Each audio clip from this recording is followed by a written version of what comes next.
Good afternoon, everyone. My name is Simon Forrest. I'm going to be chairing this afternoon's session. I hope everybody's well fed, well caffeinated after that. I thought this morning's session was tremendous, actually. I thought it was excellent. Some of the questions and some of the fundamentals that got put to us. Before I go on, I'd just like to thank Tim and the team for putting this together. As it was said before, I'm an engineer and I work in an engineering and an energy firm. So what I really enjoyed this morning was starting to talk about nuts and bolts and getting down to what's really needing done. We've spent a decade twiddling our thumbs, and actually we need to get on and start sorting out the cornerstones of how to build a state and get really into a kind of statehood state of mind. And the currency is one of those cornerstones. This session, when Tim asked me to do it about the currency group, I said, great. And then he says, it's going to be about finance, banking, and regulation, you know. And as an engineer, those are three things that don't normally get me going. But I have to say, this is a really important session. And the reason being, in my job, I've spent the last 3 weeks down in London. And the reason I'm doing that is to try and access capital to grow a business that's doing really well. And there's not an ecosystem in Scotland to do that. We are throttled here. It makes it really difficult. So the stuff we're going to be talking about next, and everything we've been talking about today, is about that. Because what it does is it builds jobs. It creates jobs, it puts money in people's pockets and increases the quality of people's lives. So it's absolutely necessary. We've got three fantastic speakers over the next hour and a half. It's going to be 3 half-hour segments, 20 minutes a piece for each speech. I've got a clock, right? I'm a pedant, I'm an engineer, right? So I'm going to try and keep it to the 20 minutes, and then we'll have 10 minutes of Q&A for each session.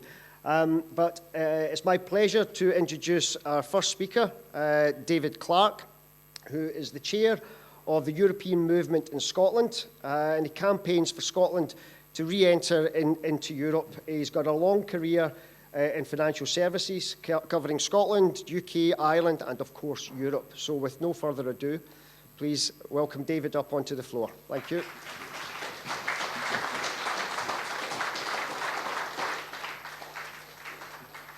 My wife says I have a booming voice anyway, so I don't normally need a microphone, but we'll use it today. But I wanted particularly to thank my friend Robbie, sitting down there here, who was responsible for me coming along here. He was responsible for the invitation, and the invitation arose out of a mild rant I gave him one sunny morning in Edinburgh. So buckle up. This basically is a bit of a rant, this speech. But Robbie had a few nights beforehand been speaking at the venue that I helped run, called the Library of Mistakes. And I tell you this not because I'm trying to advertise it, although it's an extremely worthwhile place to visit if you want to learn about the history of finance, but because although it might not seem opposite to what I'm going to talk about today, it most certainly is. And then back to Simon and his engineering point. I want to make the point at this stage that I'm going to be unapologetically qualitative in discussions that are normally quantitative. The reason I'm doing this is because it's plainly evident to me that qualitative factors are important in any decision-making process. We sometimes have this idea, put around by Trump, etc. When people say, "Oh, we should get business people involved in government," as though business people work on this kind of very logical, very A plus B equals C way. And of course, that's not the case. There are various ways, and we're all influenced by the qualitative. So I'm going to bring some colourful, I suppose, thoughts to what is about the finance industry in Scotland. So before I get to the main point of what I want to talk about, it's actually good for me to explain my background. I'm an outsider here, or as you nicely call it now in Scotland, I'm a new Scot. I arrived in Scotland in February 1997, and can I just say February is never a good time to experience Scotland for the first time. Having moved up from London, I was set for, it was a bit of a shock, the Scottish winter. It was very dark. However, it was also a great learning experience for me. And I should point out, by the time I got to May, and walking down the beautiful blossom-laden streets of the new town of Edinburgh, I decided this was the place I wanted to live. But it always intrigued me how Scotland could be so different from England across the border. Now, forgive me, hear me out in this. You know, this might sound ridiculous to you. Of course we are a separate nation up here. But for an Irishman who'd assumed that the Union had all but ironed out the differences across Great Britain, I was intrigued to find a capital in a country doing things very much their own way. And that's something I'm going to revert back to again. But to cut my long biography short, I'd been working in the music industry, but somehow I'd managed to extricate myself from that, and I'd ended up working in Bloomberg, which, as many of you will know, is one of the largest financial news and information organizations in the world. Bloomberg had just set up a bureau in Scotland, and one of our senior editors in New York, a gentleman called Ken Cohen, a rather quirky, brusque New Yorker who had no time for any, what we all call BS, what he might have said, asked me what I wanted to achieve from my work for Bloomberg in Edinburgh. I said that I wanted to increase coverage of the Scottish Parliament, and he stopped me there. He said, from his opinion, no one cared a damn, or maybe it was a similar word, maybe beginning with F, about the Scottish Parliament. The only thing his readers were interested in Scotland was money and the vast amounts of assets that were run out of Edinburgh. He then commissioned me to do an audit of all the investment houses across Scotland. The first thing to note from the list is that many of these don't appear anymore. And secondly, as an interesting aside, there were two very small firms down at the bottom, I remember this, that had £7 billion of assets each. One was Martin Currie, where I worked for a bit and was eventually swallowed up by Franklin Templeton, which is a big international organization. The second was a company called Baillie Gifford. And it's gone from 7 billion in assets in 1999 to 223 now. It had a few more a couple of years ago, but we won't get into that. But I said I'd refer back to the way we do things in Scotland. And being a young company, Bloomberg had far too much money and not enough nous as to what to do with it. You always notice this with, you know, young companies. When I was in Riverdance, when it started out, this is where I started out, they didn't know what to do with it. They paid us, you know, like huge wads of £500 every week in London. And by the time I'd left 3 years later, you know, we were on the minimum wage practically. But young companies, successful companies, always spend too much money. And one of the more quirky aspects of that was to provide a limo service for its journalists in Scotland. So I found myself being picked up and delivered by a nice black Mercedes with a gentleman with a peak cap who'd take me wherever I wanted to go. You know, this is pretty cool, you know, in your 20s. I remember one evening attending a conference, and the driver said to me to look down at all those cars in the car park, predominantly Volvos, predominantly Volvo estates. And he said, in London it wouldn't be like this, you know, it would be people like me dropping off the CEOs. In Scotland, it's the wives. And of course, now a quarter of a century later, I'm hoping that's also the husbands and the partners and whatever else. But there was that plainness, that modesty, that is not a caricature. It actually is the way things are done in the Scottish finance industry. And likewise, when I talk about the Library of Mistakes, there's a humility to our approach to finance up here. The Library of Mistakes is a library that looks at financial history, but looks at it through learning from our mistakes. And it most certainly wouldn't work in New York. We were discussing the library and possible support for it with Bloomberg's new editor a couple of years ago. And he said, only slightly tongue-in-cheek, that Mike Bloomberg would never like that. He'd say, why can't we have a library of success? Can we not have a library of success? So now, really getting to I suppose, the lamentable part of the story is what I want to talk about. Often in my early years, I would head across to Glasgow to talk to investment managers there, the likes of Murray Johnson, Botanic Asset Management, Abbey National Asset Management. In total, I seem to remember there was about £200 billion of assets managed there. And then in the space of about 5 years, all of that disappeared due to buyouts and consolidation within the industry. And I remember thinking at the time, well, thank goodness Edinburgh's got such weight. That will never happen in Edinburgh. It's got such gravity. However, of course, that's not the case. I was speaking to a couple of fund managers last week, and they were telling me that 20 years ago, the big UK companies would all come up to Scotland. I mean, we talk about that ecosystem of finance that we want up here. They would come up to Scotland because this is where there was money. They needed the investment of the Scottish managers. Well, a lot of those Scottish managers, of course, all gone now. We've seen the disappearance of the likes of Scottish Widows. Scottish Widows Investment Partnership had 60 billion when I joined. Edinburgh Fund Managers, many more, and there's been this huge loss of these front office jobs. And I don't need to remind you as well of the significant loss of an iconic business, which was Standard Life when it was bought out. Likewise, the loss of the banks and the fact that many of these businesses, if not in title, in substance, they're now run out of London. So in some ways, I despair about the way things have been addressed up here.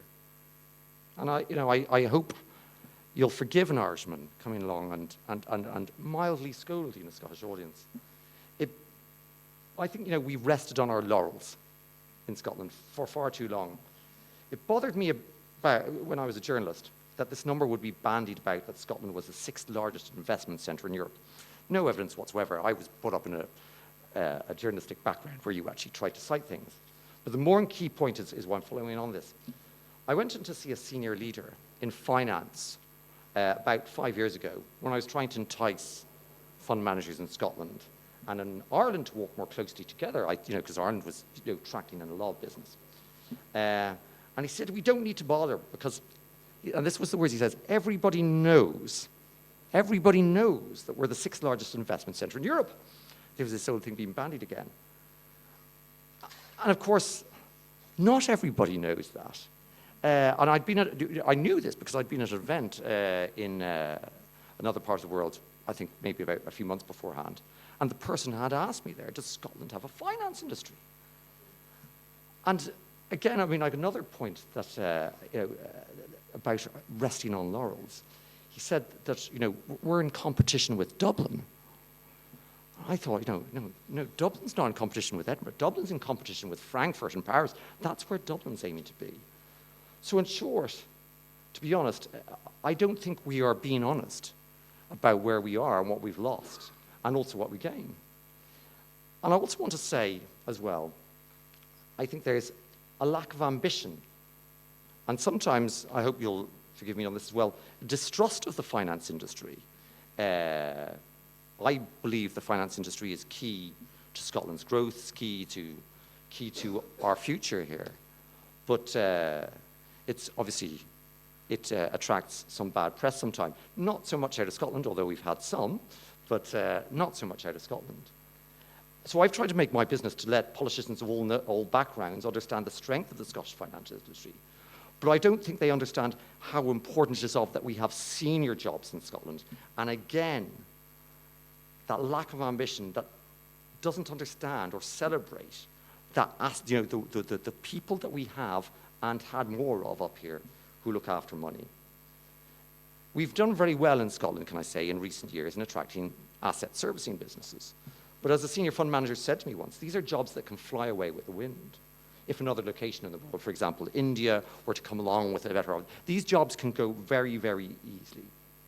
So important for me, I always try and make this point, would be to have 10 James Andersons, the famous fund manager at Baillie Gifford, who was one of the initial investors in Tesla. We want 10 of them, as much as we want 5,000, and it's wonderful how to have those 5,000 jobs in asset servicing, but we want those other senior jobs as well. And actually, with James Anderson in mind, this is another point I want to make about the lack of celebration of what we have in Scotland.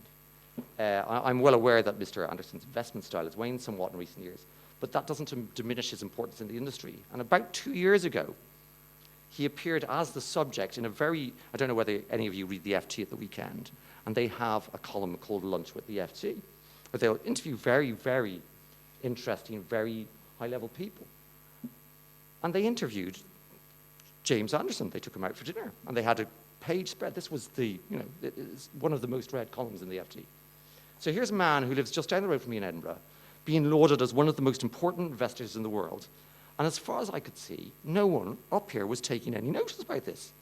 Now, I say, I don't want to hark on about being Irish too much, but contrast that to Ireland, where if that had happened, if Michael O'Leary had been in that, we all love to hate Michael O'Leary, and everybody in Ireland is exactly the same, but he's been extremely successful at setting up a global business. If he was in that position, that would be on the front page of the Irish Times.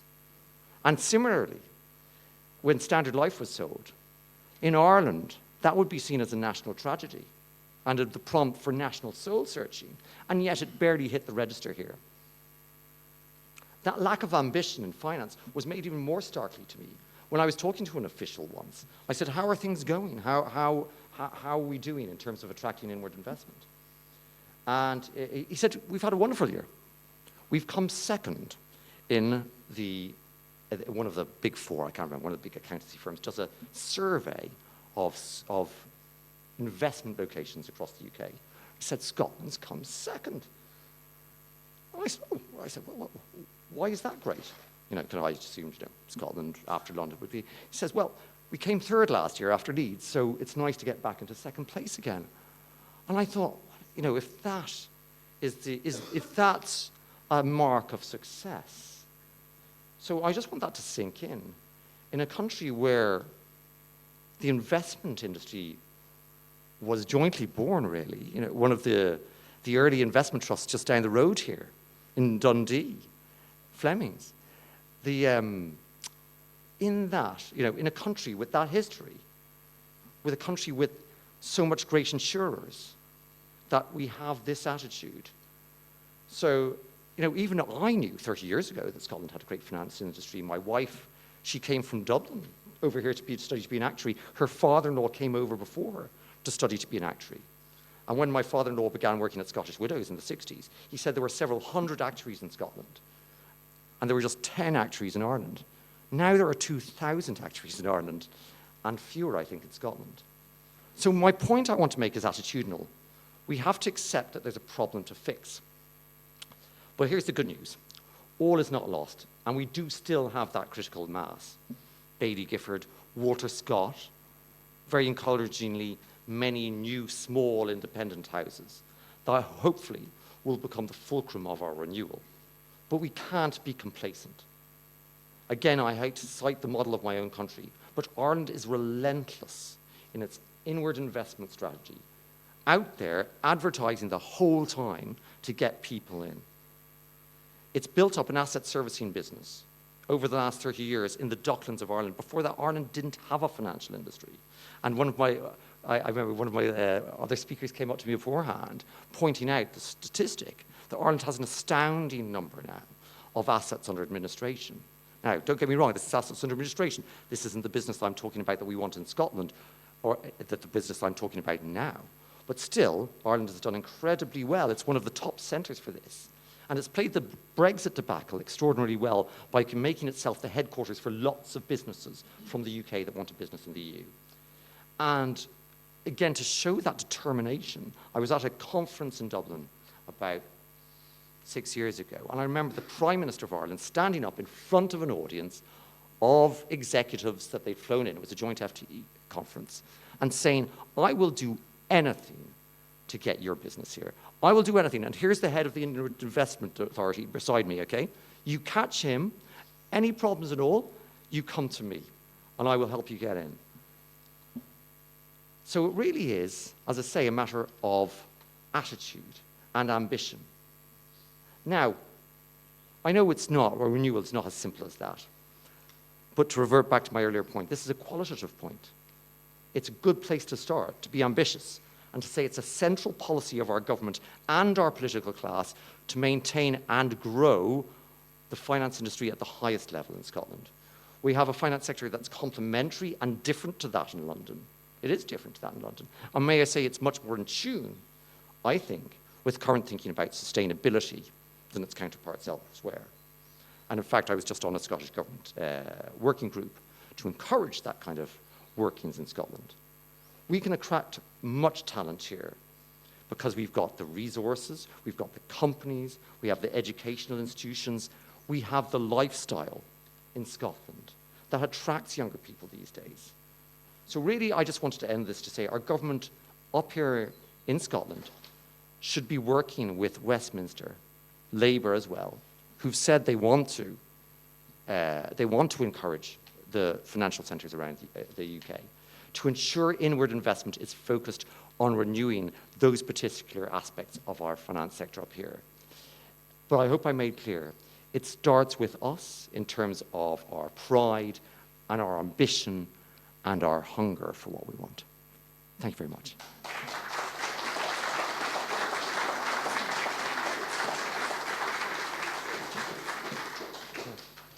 Thank you very much.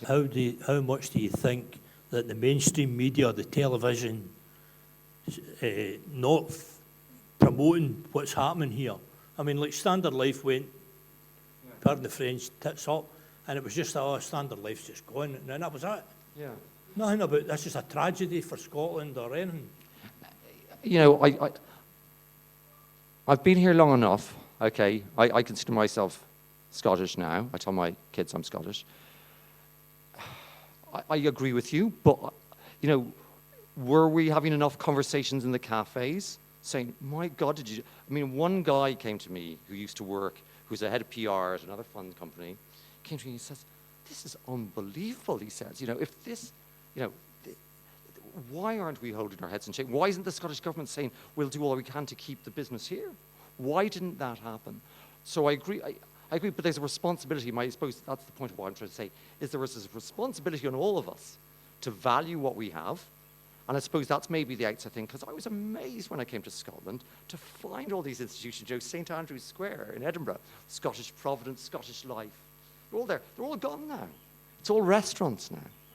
And you know, as I say, you know, it's all very easy to come here, you know, without solutions.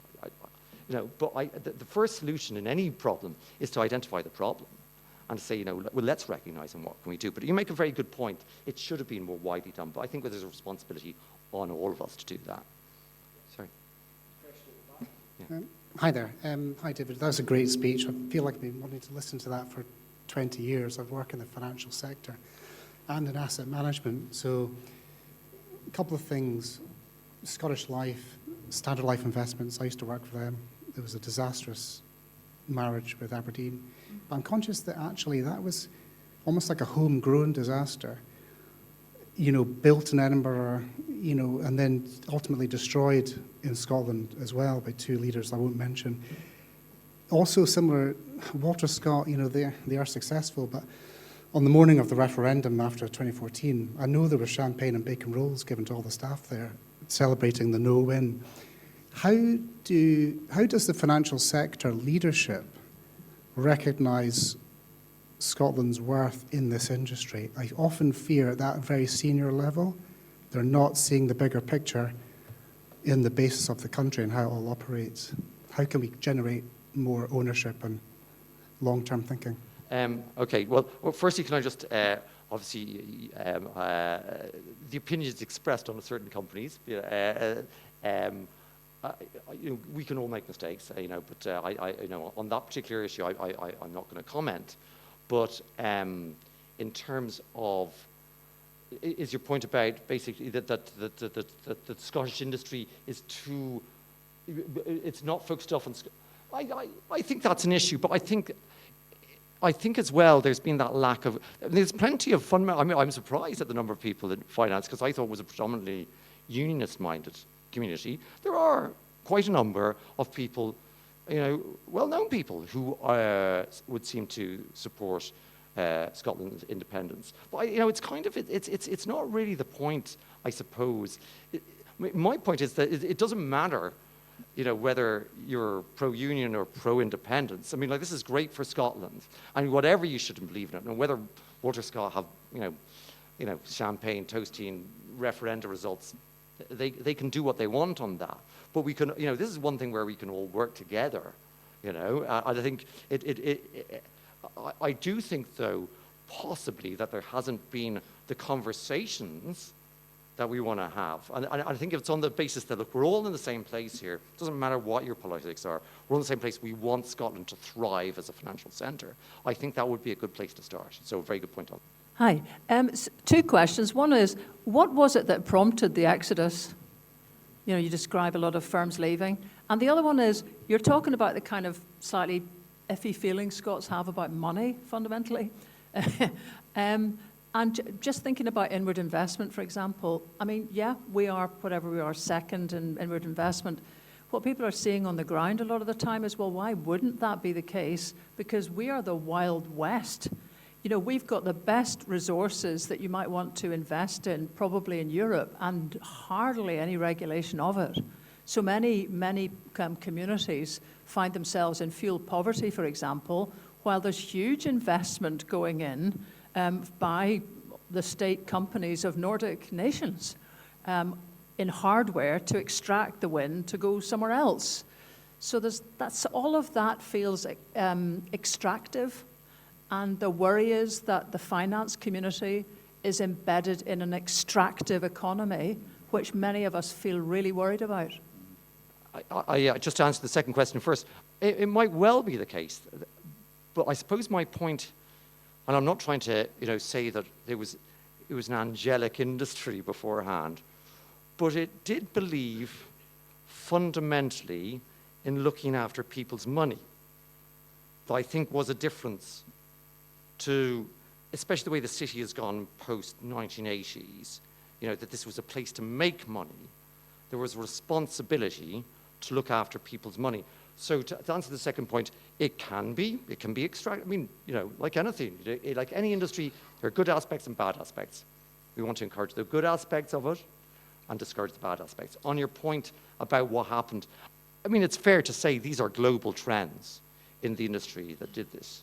Changes in the way people invest, the type of investment houses that we have up here. But I suppose my point is that even though these might be global challenges, that doesn't mean you don't sit and just watch the decline. You think, how am I going to respond to that? I mean, I think one of the things I think we should be doing, and I think, again, I hate to say Ireland, but Ireland has made an effort in attracting back immigrants, because Ireland used to export people. Me, all right, okay, I actually chose the wrong place, the wrong time to leave. Just when I left, everything took off. So I was a contrary example, a counter-example of that. It will, yeah, exactly. Well, I hope not.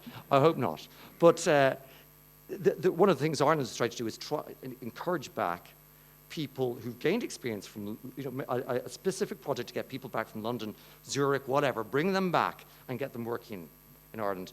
And that's one place I think that we could do really well on, encouraging expat Scots to come back and to put in place whatever it might be, incubators to help set up small companies. Lots of people who work for large fund houses always dream of setting up their own fund house. So anything we can do to do that, I think, would be a good step.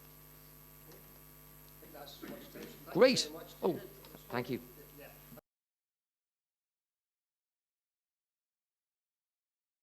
I have to say, when the mention of regulation was made earlier on, I thought it was a remarkably weak groan.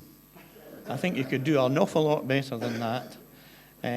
Now, I know the idea of regulating financial services in an independent Scotland might sound as thrilling as watching it paint dry, but I'm going to try and lighten it up a wee bit so it will be as exciting as watching Scottish paint dry. But my first question really is to you.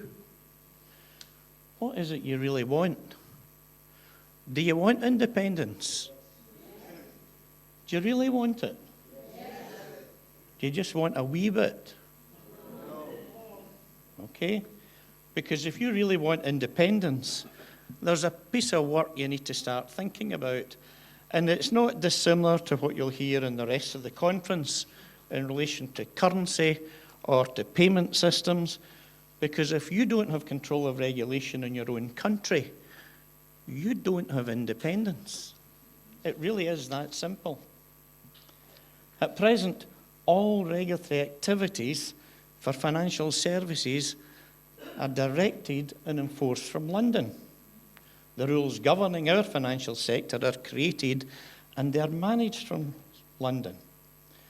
People in London get to decide what companies in Scotland can do, what industries they work with, who's allowed to work for them, what they sell, and how they conduct their business.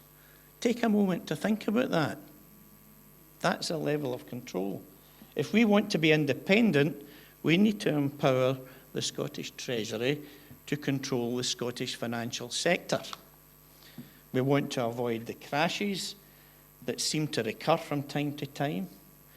Financial services in Scotland are a large part of our economy. It's currently around 9%. And you let that be regulated from London. We want to build a financial sector, but you must control the regulatory process. And the Currency Group has been discussing it, and the broad proposal is as follows. We need to run and own the rulemaking process.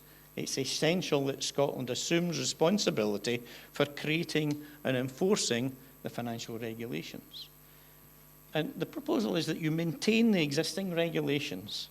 Scotland would initially retain that regulatory structure and framework. You ensure stability while preparing to make the necessary adjustments. Over time, you can develop improved systems, and a Scottish Treasury may be aimed to implement more efficient and forward-thinking systems and investment products.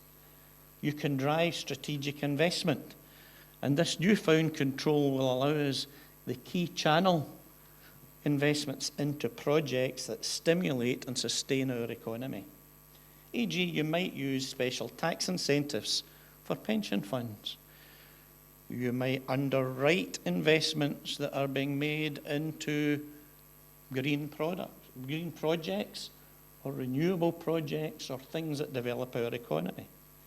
Scotland will need to monitor the EU regulations so that we can see how that's developing and keeping our options open as to either rejoining or just generally remaining aligned. I can't remember which way is switch here, but we'll try that. Oh, that's the wrong way. Try this one. So on to number 3, I think. So what exactly are we talking about? Well, we're referring to insurance companies, banks, investment firms, IFAs, mortgage brokers, life brokers, pensions, investments. There's a significant part of the Scottish economy, and a smooth transition is more important than anything else. Currently, Scottish investment market's valued about 500 billion and is worth about 10 billion to the Scottish economy. So these are quite big numbers. We need to get that right. Slide 4. So what do we need to consider? It's the scope of the work. The range of activities covered are extensive. There's 157 rule books managed just by the Prudential Regulatory Authority and 57 by the Financial Conduct Authority. And I'll come back to that later. The PRA, or the Prudential Regulatory Authority, deals with the managing of the liquidity of firms.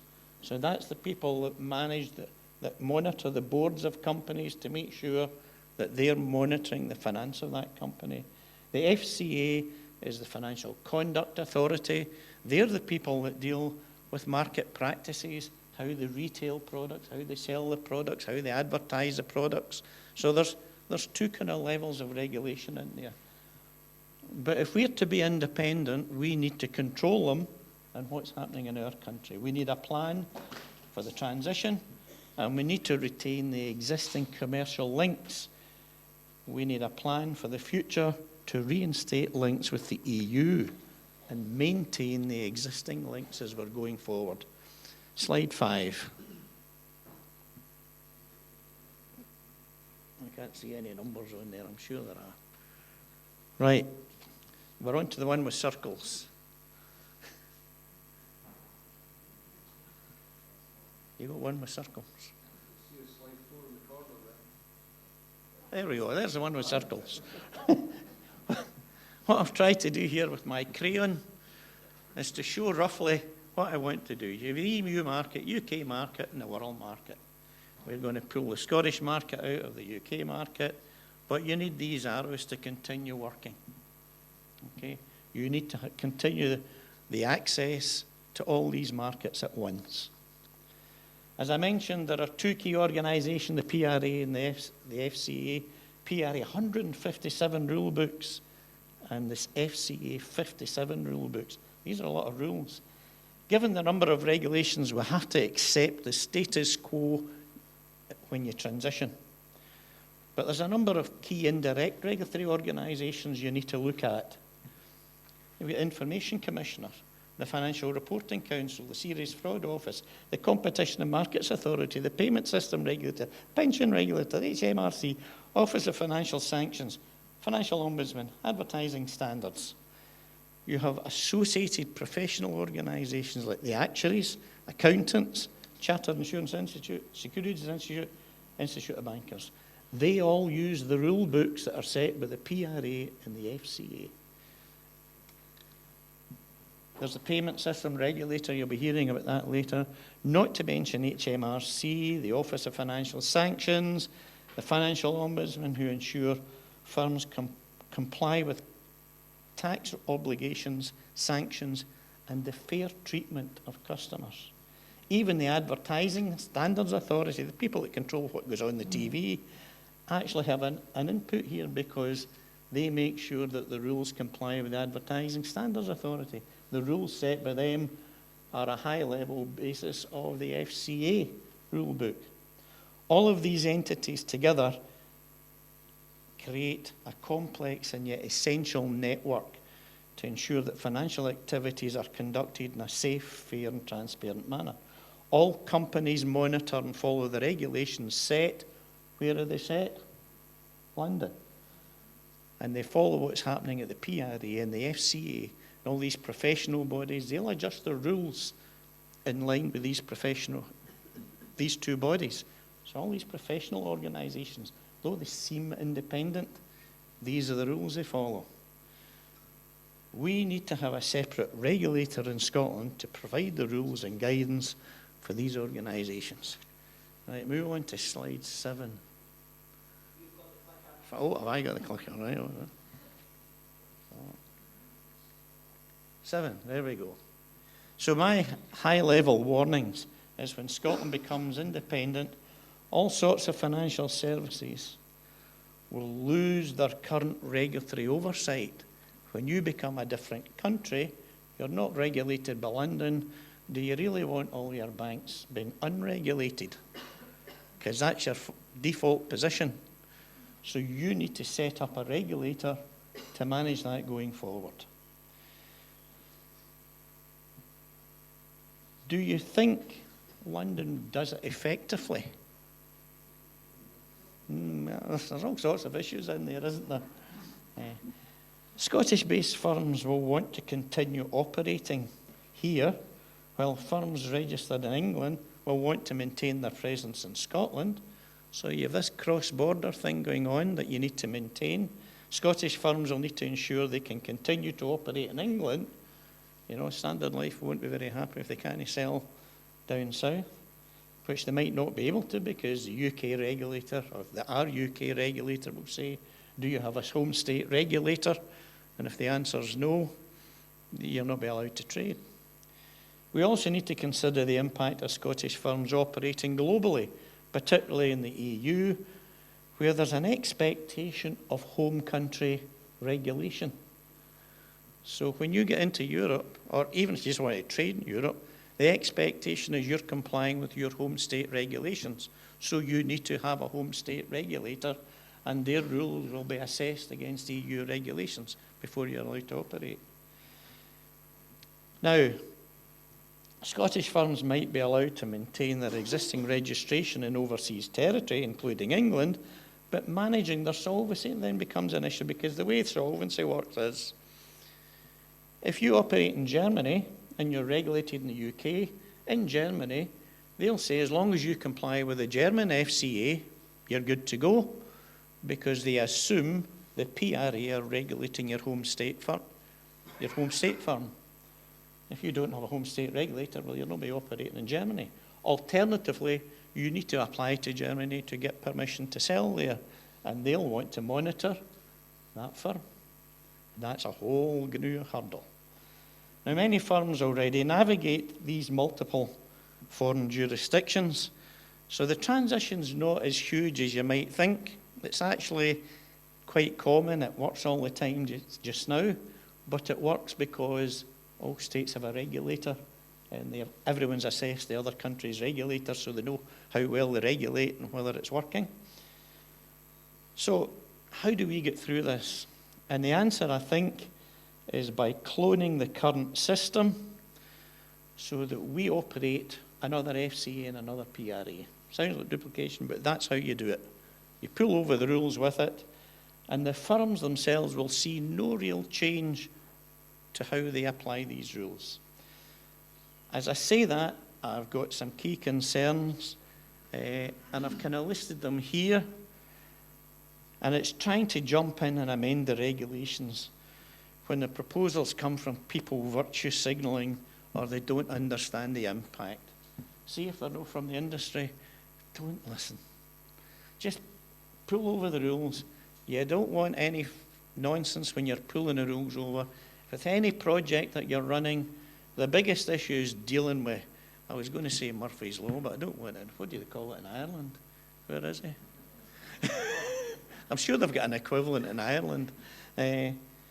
You'll be dealing with Murphy's Law. You don't be wanting to start changing the rules as you pull them over. You pull them over, you get the system working, then you can start thinking about how you change the rules. Don't change the structure. The firms understand the current structure, and it's broadly in line with the EU. So if you decide to join the EU, it's not a great leap. The moment you create something brand new or something that's really sexy in the papers, don't do it. Just don't. There's only one answer. Don't do it. You'll be managing the unexpected, and that will be sufficient challenge. We'll be creating a new regulator. You clone the existing system, you use the existing data, and you bring it over. We must absolutely concentrate on the transfer of power. And much of this will require a degree of cooperation from London, because we want the data. So when I hear people shouting about, oh, let's just declare UDI and head off into the sunset, I go, ooh, that sounds risky. Because they're not going to give you anything. Why should they? You know, you're going to play silly buggers. They'll just play it back. And they've got a bigger stick. Now, you could be tempted to be concerned by all this change, but understand this. Most firms operate across multiple jurisdictions. The Isle of Man has no problem in running a separate regulatory system. It's got 18 billion under management. Jersey, Guernsey, the same. And out of interest, last night, just when I was working on this, I went on to Google. Now, this is Google, right? So it's not a scientific thing, but it's a ballpark. Frankfurt, assets under management. That's what they list it as. You've got all sorts of things in there. Is it assets under management? Is it assets registered in the location? What does it mean? I think it's a reasonable measure of the size of the industry in that city. Frankfurt, 2 trillion. Paris, 3 trillion. London, 3 trillion. Denmark, 460 billion. Scotland, 500 billion. Norway, I don't want to take a guess on Norway's number. Give you a clue, it's quite big. What do you think? No, 1.4 trillion. It's almost half a Frankfurt. That's quite good, I think. Ireland, what do you think Ireland is? Again, you heard it earlier. This is money registered, right? This is not necessarily being assets controlled. They are registered, so. 3 trillion. 3 trillion. Right. Now, okay, it's registered, and there's all sorts of arguments about that, and there'll be economists in here who'll be going, oh, that's a really bad thing to have for the size of the country. But it doesn't take much if you control the rules to make it work for you. That's the key thing. It doesn't take much. If you control the rule book, and the rule book works for the 3 trillion pounds worth of people, that's going to work for you. And what's so different about Ireland and Norway? One's got oil and one's very independent. Well, they're both independent, but you know what I mean. Didn't used to be independent. Oh, I'm going down the way again. 8. So setting up the structures. So what's the big task? The Scottish Government needs to set up a robust regulatory system in Scotland that will be recognised by international markets. For the Scottish Government to take full control of the regulatory framework, ensuring it can effectively oversee the firms. To develop a system tailored to the specific needs of the Scottish economy, yet aligned with the UK and the EU, to maintain these arrows of flow from UK to Scotland, UK, Scotland, the world, so forth. And there are 4 elements. You establish a treasury. Underneath the treasury, you establish the regulator, and you set up your management structure and your IT system. You clone the existing rules, you duplicate the existing authorizations of all the people that work in these companies, and you pull it over. You now have a duplicate of the London regulator. You engage with Europe because you haven't decided where you're going yet, whether you stay outside Europe or in Europe, but that's there just now, so it's not the end of the world.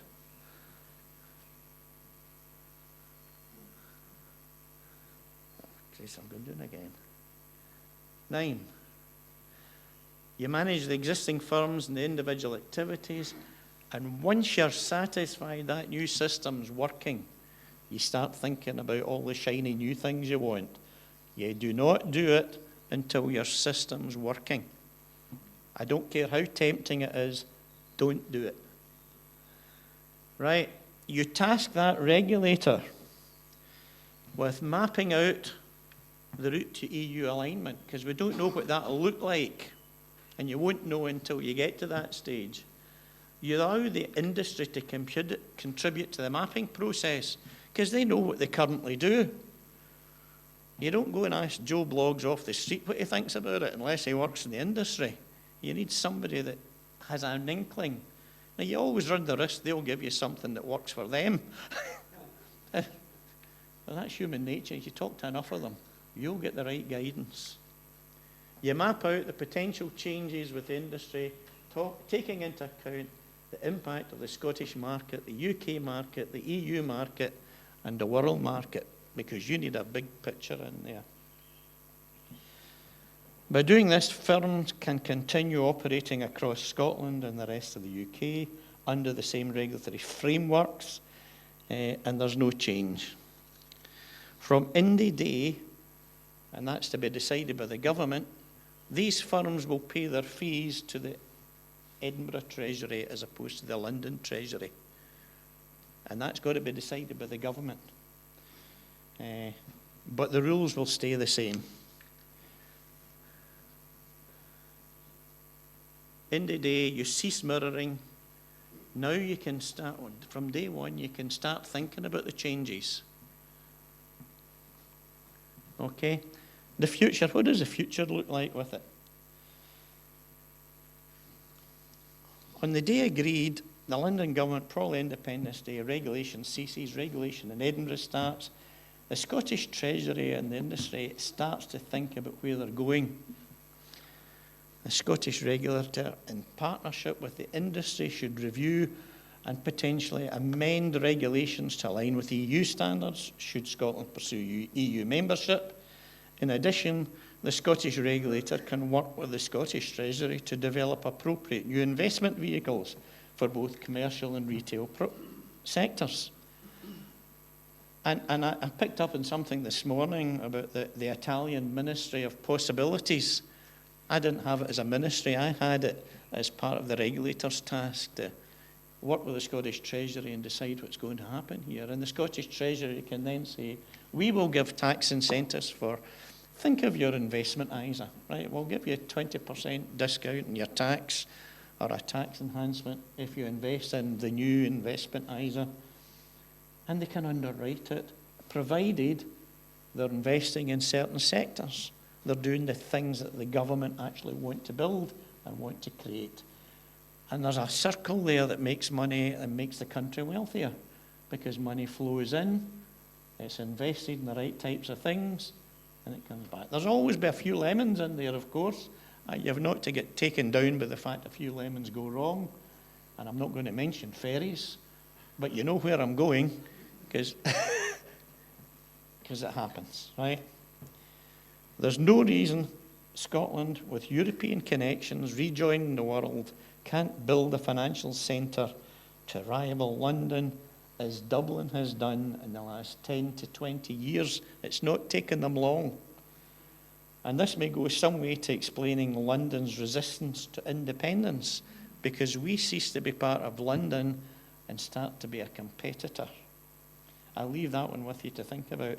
If any politician is being serious about independence, they need to be serious about thinking about a Scottish currency, a Scottish treasury, and a Scottish regulator. Because if you're not thinking that, you're the wee pretendy independence group. You're not a real independence group. If you're not going to be serious about it and about planning it, you could start planning it now. You can get fag packets for a tenner. So that's where it starts. The Scottish Government needs a plan. If Scottish politicians aren't thinking about the plan, I suggest you question as to whether or not they want independence. Thank you.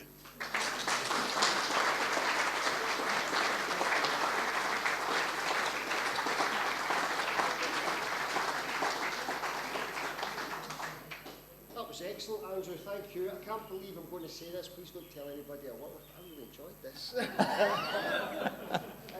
I've failed.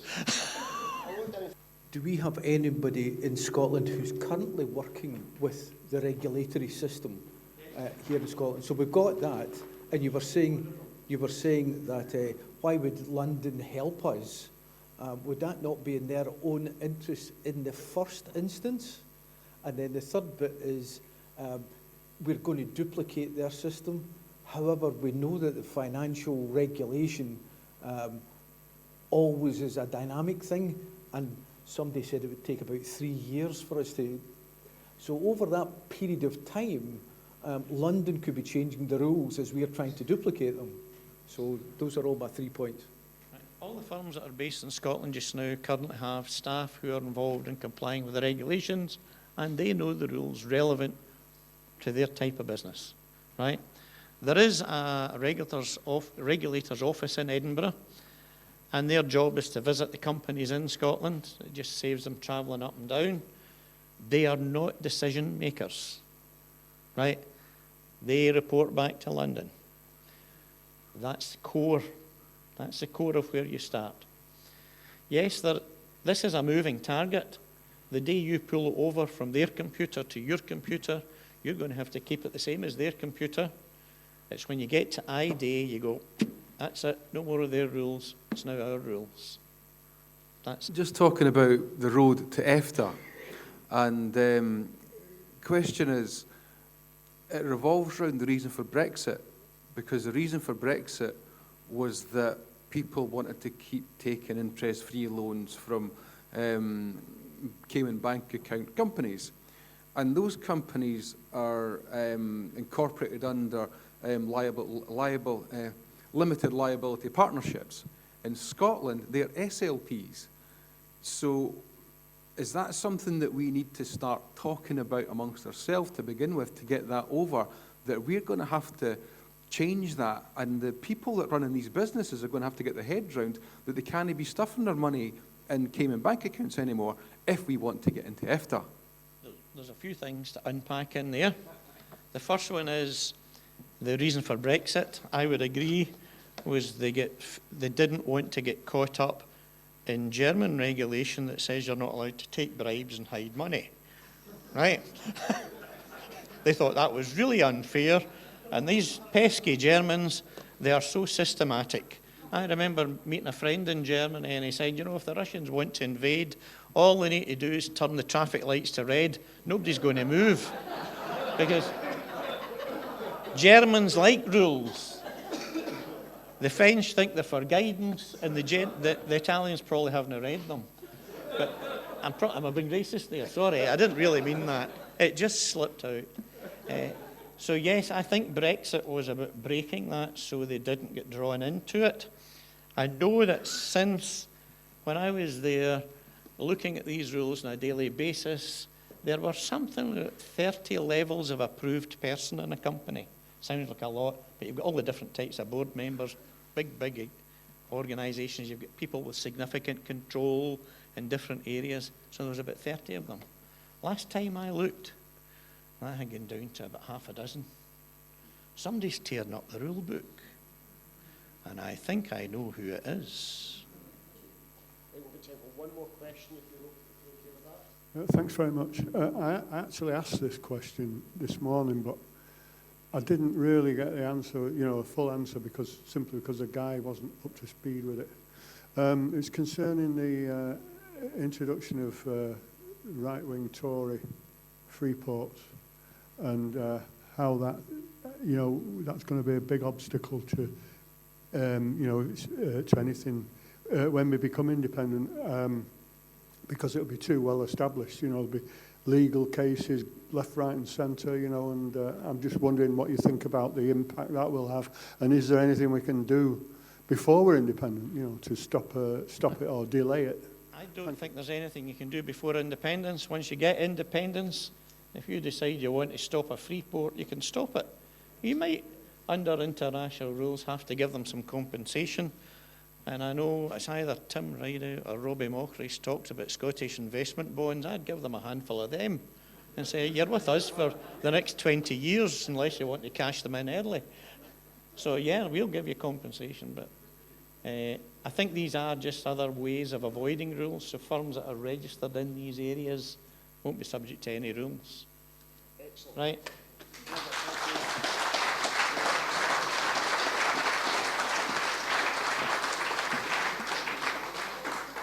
That was excellent. Thank you, Andrew. I feel like I've never had to give a disclaimer for a compliance officer before, but in terms of nationalities and stereotypes, you know. Our final speaker we have in this session is kind of a well-kent face to many of you in the room. Is Dr. Robbie Mochrie from Heriot-Watt University, an economist. He's going to be speaking to us about basically some very Scottish principles in terms of banking. He is an academic, career spanning 30 years. He's taught students, adult learners, CEOs in economics. He's also an author of numerous books and papers, and he's a regular columnist as well. But please put your hands together and welcome Robbie onto the stage.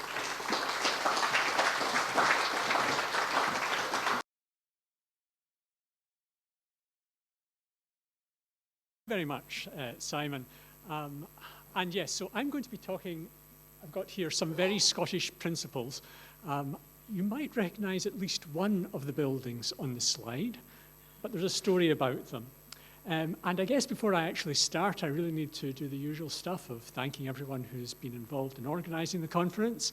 I was told there were going to be about 30 people here, so someone couldn't count. Not very good if you're running a currency group, I feel. Anyway, delighted to see you all and delighted to be talking about some principles of Scottish banking. But also to be thinking, by the way, about some principles of Canadian banking. And when I think about banking in Canada, I often recall a conversation which I had many years ago while I was on a walking tour of Montreal. The tour guide did the usual thing of asking us where we were from and what we did. And I said I was Scottish and I worked in banking. Now, I'm still Scottish, but I quickly worked out that I wasn't really cut out to be a banker. I'm better at thinking about how to be one rather than doing the job. So shortly afterwards, I ran away to university. I got my timing wrong, by the way. I went to university just before Black Wednesday, so that I came on the job market, when there were absolutely no jobs in banking. I wasn't going to be an investment banker, even if I wanted to be one. I was offered a job by Bloomberg, by the way, but I thought that rather than writing about finance, I'd just think about it. So anyway, back to that day in Montreal. The tour guide pointed to a building on the other side of the busy road, the Rue Saint-Jacques, and asked me if I recognised it. Now, if you know the Dome in Edinburgh, which is the top building, you'll know that it's in George Street. You would probably have recognised the building he was pointing to. The Dome was originally the head office of the Commercial Bank of Scotland. After its merger to form the National Commercial Bank of Scotland in 1959, it then went on to found a successful reverse takeover bid for a larger but less well-run bank, Royal Bank of Scotland. So in fact, what that then made it by far the largest bank in Scotland in 1968. Now, in Montreal, in the 1850s, the Bank of Montreal wanted a building which would promise its customers security. They copied the Commercial Bank building. The building at the bottom is in Rue Saint-Jacques. And until the first independence referendum in Quebec, it was the headquarters of Bank of Montreal. So there you are. Scottish banking and Canadian banking were joined together in the 19th century very firmly. But how did they actually ensure that security? Well, one way, I suppose, would be to say, really, that with that Montreal tour guide, as soon as I said I was Scottish, it seemed natural that I would be working in a bank. That's what Scots do. That's what Scots did in Canada. And as with so much else, Scots tended to run the banks in the old British Empire. There were many reasons for that, and in some ways this talk will touch on the fact that the independence movement could perhaps embrace Scotland's imperial history. If we want, by the way, if we're going to tell stories about climate change and how Scotland can be involved in climate change, I think that's actually something important to understand where we've come from so that we can think more carefully about where we should be going. And also, of course, what I want to argue is that that history should itself give us reasons why we should be confident that Scotland, as an independent nation, can be confident after independence. I often feel that, yes, indeed, the financial sector is a hurdle to Scotland becoming independent, that there is a great deal of reluctance, that it's perhaps where people think Scotland is too small, too poor, and too stupid, and really these people should stop looking in the mirror.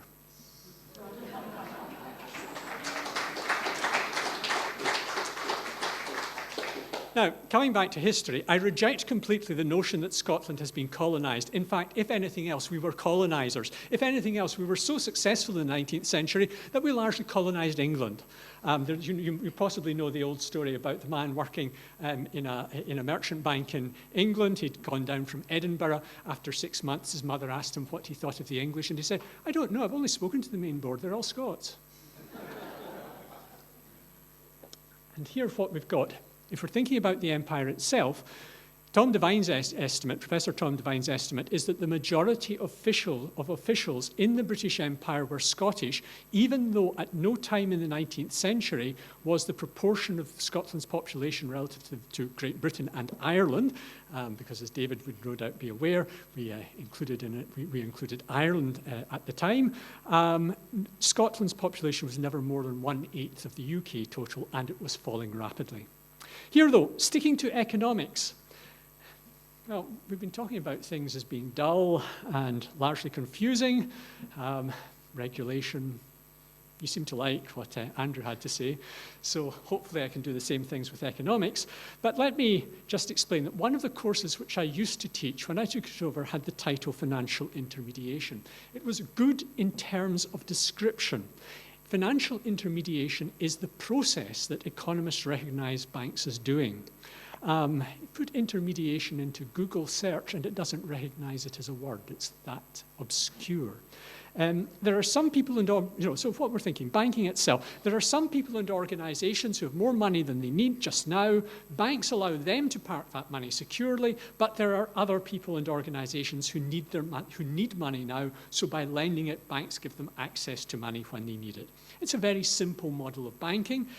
Devotees of modern monetary theory might perhaps argue here that the process of banking actually begins with wholesale banks deciding to make funding available to commercial banks, which will then advance funds to their borrowing customers so that they then collect the deposits from their savings customers and place them on deposit with the investment bank. It doesn't matter how you tell the story particularly. Money is going round in a circle. That's what banking is about. It's getting money from where it's wanted to money where it's needed, and then back to where it's needed, to where it's wanted.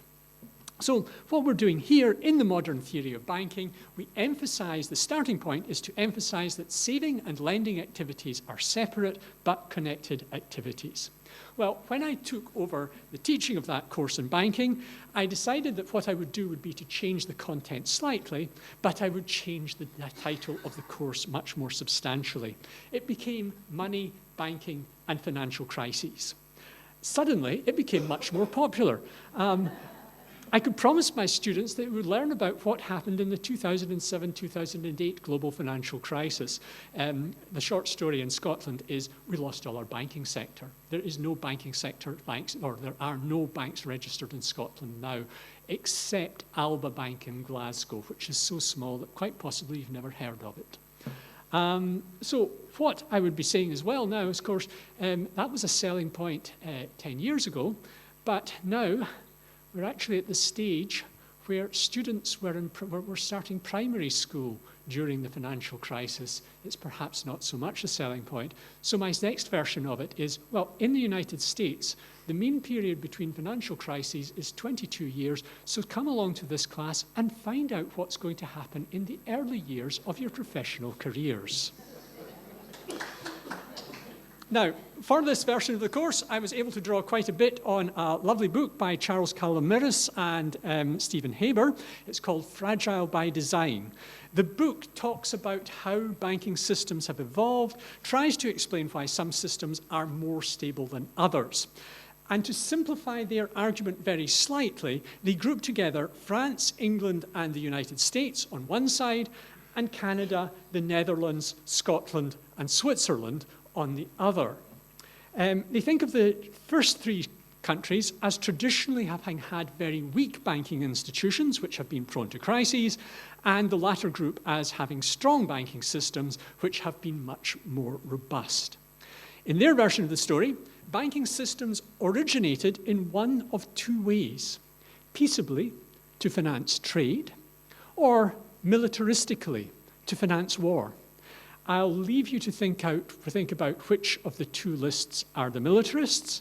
I'll also suggest it's an incomplete reading of history, but I'm not giving a lecture. I'm not giving an academic lecture here, so I will move swiftly on. But consider Scotland's history. Scotland couldn't really become militaristic because it was stuck next to a much larger country, which eventually took it over. But you might remember that at the end of the 17th century, one of the most colourful characters in British economic history, William Paterson, was involved with the foundation of three important institutions. Two of them lasted until the 21st century as completely independent institutions, Bank of Scotland and the Bank of England. Bank of Scotland has, of course, been swallowed up into Lloyd's Banking Group, but the third one barely didn't last, or lasted really only about 5 years. The Company of Scotland. Founded in 1696, it was intended to enable Scots to jump on the craze amongst European countries for running colonies. Here, I would have to say Paterson's ingenuity failed. He was supposedly a privateer who made his fortune as an English government licensed pirate. But with the Company of Scotland, he'd set off to be the governor of Darien. Blissfully unaware, it would appear that it was a mosquito-ridden swamp with almost no clean water. And it was in any case for Europeans difficult to establish colonies in North America or Central America at the time, but the Scots faced very substantial opposition from both Spain and England, who'd already started colonies. So it's really looking back on it, really hard to explain the huge popularity of the Company of Scotland. When it failed 3 years later, with almost all the colonists dead, Scotland was broke. The following decade, the first decade of the 18th century, saw England, Austria, and the Netherlands fighting France and Spain in the war of England and the Netherlands fighting Austria, France, and Spain in the War of Spanish Succession. The end of it, Catalonia was absorbed fully into Spain, and Scotland had become part of the United Kingdom. So we're still living with the consequences of these events. And a myth has grown up as well, I think, about the negotiations that they involved English bribery of a corrupt Scottish nobility. An alternative way of looking at what went on would be that between 1704 and 1707, the Scottish negotiators extracted as much as they were able to from the English. That meant that Scotland kept its church. The most important thing, by the way, in the 18th century. It kept its own education system so that it could keep its own church. But most importantly for today, it kept its legal system. That meant that for most of the 18th century, except during the Jacobite rebellions and some of the events thereafter, Scotland was essentially able to behave as if it were still an independent country, managed first by the Campbell and Stuart families, and then latterly by the Dundas and Hope families. There was no democracy in Scotland at this time, I would have to say. The important point here was that for really more than a century after the Union of 1707, banks in Scotland and England were managed by quite different legislation. In England, successive governments bolstered the position of the Bank of England. It remained in private ownership until 1946, when the Attlee government regularised its position through nationalisation.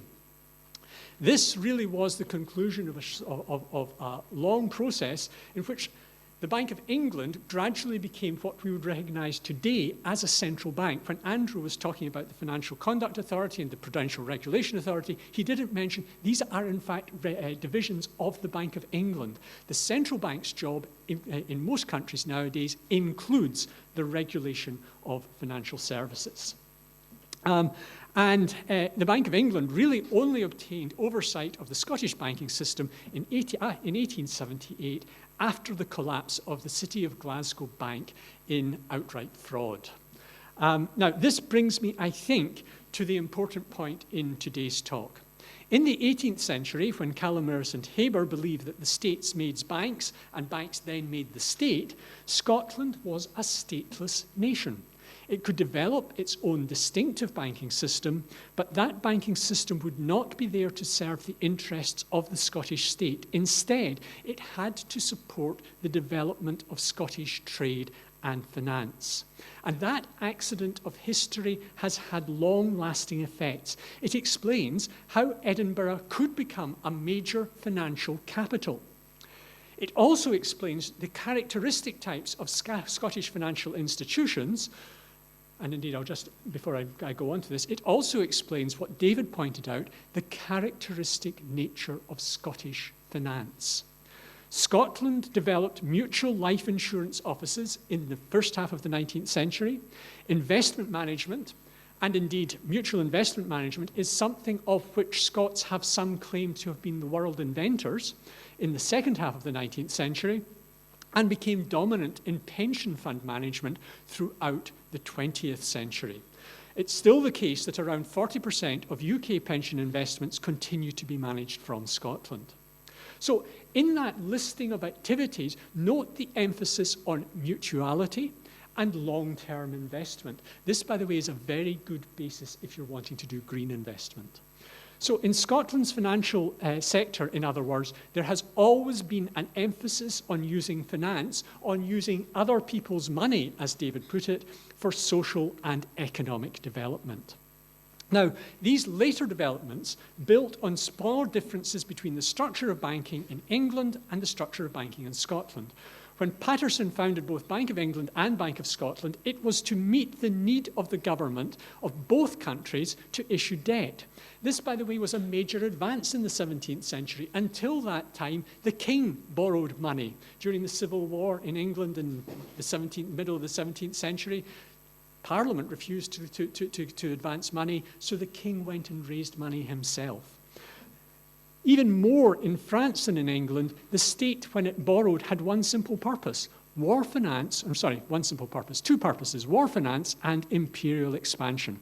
I'm going to skip over the material which I've given here about the Scottish adventurer John Law, which is really exciting and interesting, and I hope people will actually look at it at some time.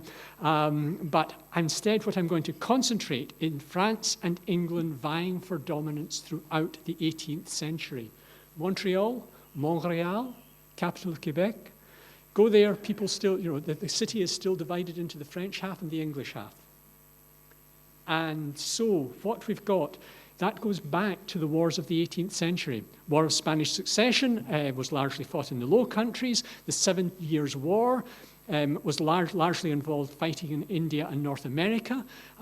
Britain won that. So during the American War of Independence, the French government made common cause with the colonists Scots took quite a detached view of that. Adam Smith secured his reputation in the United States by arguing in The Wealth of Nations, published 14 weeks before the Declaration of Independence, that without substantial political concessions, there would be war, the colonists would win, and they would deserve to win. The French Revolution then started another series of wars which only ended at Waterloo. By that time, France was clearly contained within Europe, and Britain had an empire which stretched from New Zealand through India and southern Africa to Canada. Now, all those efforts involved amassing huge national debts, largely financed through the operations of the Bank of England and the Bank of France. And in England, to ensure that the bank's position would not face any substantial challenge, other banks had to be partnerships with a maximum of 6 partners. There were limits to the capital which partners could subscribe. In addition, banks could only have one office. Now, the plan for Bank of Scotland had been similar to the Bank of England, to be the monopoly purchaser of government debt, but with the union with England, the Bank of Scotland had to find a new role. Then that also led to the chartering of Royal Bank of Scotland, because the Bank of Scotland was seen as being too close to the Jacobites, and there were also many banking partnerships. But Scots law of banking was always much more permissive than the English law.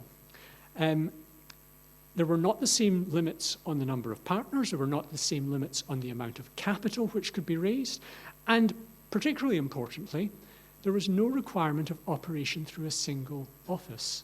It seems a very, very simple innovation, but it was important for the stability of Scottish banking that we invented branch banks. So branch banking is a Scottish invention. It may seem, as I say, this may seem this is what I'm saying, the kind of institutions which make substantial differences to economic and social development can be very small, very profound, and may not easily be recognized at the time. Now, what this all meant was that a few relatively large, well-capitalized institutions were able to provide long-term funding where and when it could be used. I'm going to skip over the stuff about free banking and get to the Canadian situation, to think about what was happening, not just in Montreal, but also in Toronto and Vancouver. If Scotland had a problem with dealing with a noisy neighbour, pity the Canadians. Britain effectively granted Canada and the other dominions their independence in a protracted process which concluded with the Statute of Westminster in 1931. That was just in time for the Canadians to be thinking, what do we do given this Wall Street crash? Given the fact that, as far as we can see, the American economy is on course to half its size in 3 years, unemployment is soaring to 25%, and money is being withdrawn from the banking system, being held as notes and coins by poorer people, as gold by richer customers. So what the Canadians did, by the way, when Franklin Roosevelt became President of the United States, the first thing he did was to declare a national bank holiday, which lasted for 6 days, while Congress worked out an act which would essentially recapitalize the entire American banking system. America was the world's global creditor at that time. We stood, at the beginning of 1933, we stood on the possibility of the complete collapse of the world's financial system. It was touch and go. Canadians decided to do better. And they did. So much so that the next time the global financial system seized up completely in August 2008, contagion, which went all the way through London and Europe, stopped at the 49th parallel. Not a single Canadian bank failed. There were no government bailouts. Now, again, small things, and this, by the way, comes back very much to why regulation may be dull, but it's really important. Canadian banks need to gain a charter in order to operate. British banks need licenses. The Canadians decided, unlike the Americans who use state charters, the Canadians decided that they would would only offer national charters. And they would develop a much stricter system of bank supervision than in the United States. But this built on what was already an emerging Canadian tradition. In the 1891 Bank Act, legislators did, again, something very simple. They included a sunset clause. If there was not an extension of the Act, in 1901, the Bank Act would expire and all Canadian banking licenses would expire. So there had to be a discussion about what the form of the next Banking Act would be. And they kept on with this 10-year licenses until 1991, when they thought 10 years, that's a long time, a lot can change in banking, we'd better make it 5-year licenses. So Canadian banks, very unlike British banks, are in a constant process of negotiating the kind of powers which they will have. They have to be able to demonstrate to parliamentary committees which are thinking about a new banking act that actually giving us this particular authority will be socially beneficial. Now, what happened in 2001? There was much scrutiny of financial derivatives. Mortgage-backed securities, collateralized debt obligations, credit default swaps, and in other banking systems, just across the border from Canada, these were suddenly very effective ways of seeming to move liabilities and risks off balance sheets. They were ways of stopping just looking after money and ways of making money. Both the Bank of Canada and the banking regulator, the Office of the Supervisor of Financial Regulations, were willing to allow banks to use these products, but they remained much more cautious than other regulators. That restricted Canadian banks to utilising derivatives for their original purpose, which is essentially to insure banks against risk of loss on their portfolios. They played a very small role in originating those instruments, whereas the largest player in the world was Royal Bank of Scotland. Canadian banks' balance sheets did not expand nearly as rapidly as other banking systems' balance sheets in the early 2000s. They also did not collapse in value in the same way. So again, regulation ensured that that outcome. Scottish banks forgot their founding principle that ultimately they were custodians of other people's money. Canadian banks remained true to it, but probably well-drafted legislation ensured that was possible. Ladies and gentlemen, banking should be extremely boring. When banking is exciting, something is going wrong. I suggest we should be more Canadian and therefore more Scottish. Thank you very much.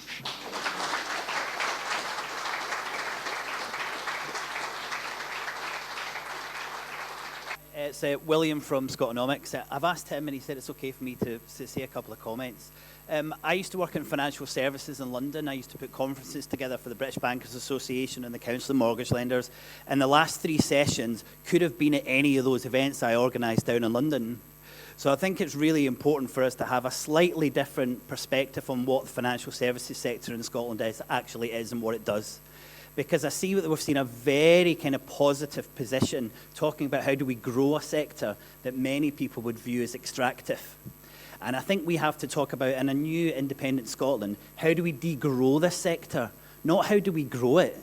At the moment, we're 9% of our GDP. The European average is under 4%. We have a financial services system which is damaging to our economy. We need to think about how we change completely and we start looking at other industries and not this extractive one, which is based in Edinburgh. And the final point on building on what Robbie said there, that was a wonderful presentation because you were talking about the institutional differences between countries and the idea that we grandfather financial regulation from London straight away and start from there would be one of the worst things we could possibly do. Because once you've set up an institution, it becomes incredibly difficult to change it. So what you do is you set this up on basis on your values and your beliefs, and then you cherry pick the regulation. But this is the only way to do it if you don't want to end up with a financial services sector that is like the UK. And I think Scots are very different in mindset from the type of people who are running financial institutions in London. I'm doing a project at the moment where I'm looking at the nature of the New Deal. And the way that the New Deal worked, the people who weren't experts in the financial sector were allowed to have a go at it. The Supreme Court said, everything you're doing is unlawful. Go away and try again. And what happened after that was essentially the Roosevelt administration subcontracted the work to Felix Frankfurter at Harvard University and some of his extremely clever, bright young men. And when it came to now what's it called again? The Financial Securities Markets Act of 1935. Now they're, a piece of legislation which set up the Securities Exchange Commission. There was all sorts of opposition from Wall Street, but Roosevelt was quite certain that this is what was needed. It was the first time that sellers of financial securities had to tell the truth, that they had to reveal their own position if they had one. The investment houses didn't. This, of course, they assured us would stop all American finance. In fact, once the Securities Commission was up, Securities Exchange Commission was up and running, what happened was that it became perfectly clear that the objections from New York bankers were the objections of New York bankers. The financial system across the rest of the United States was delighted to have the fact that they could get a larger share of the pie. Now, the person that wrote that act was Benjamin Cohen, and he is known for the fact that as well as being an extremely careful lawyer, he thought very carefully about the underlying jurisprudence.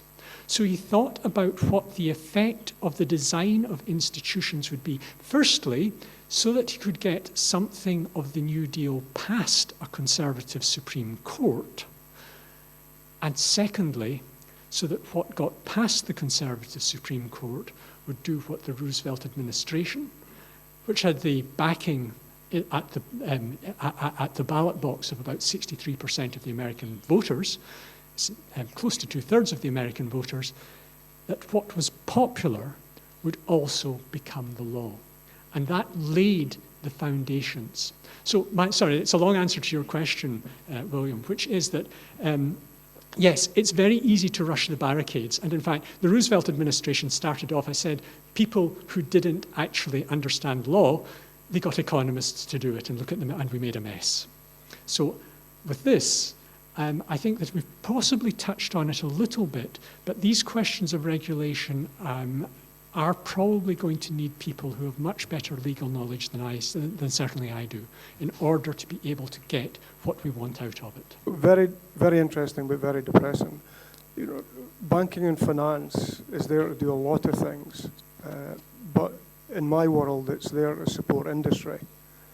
We got the first gift from God in 1970 called the oil and gas industry. Past 15 years, another gift from God, offshore wind, offshore tidal, and thanks to you, floating solar. You look at other countries like Norway, the financial services sector has produced and spawned great incubators for venture capital companies, homegrown, private equity companies, homegrown. And in Scotland, despite these two gifts from God, we just don't have that. So we've never had, the history, broad history, and lost it that we seem to have in the financial sector.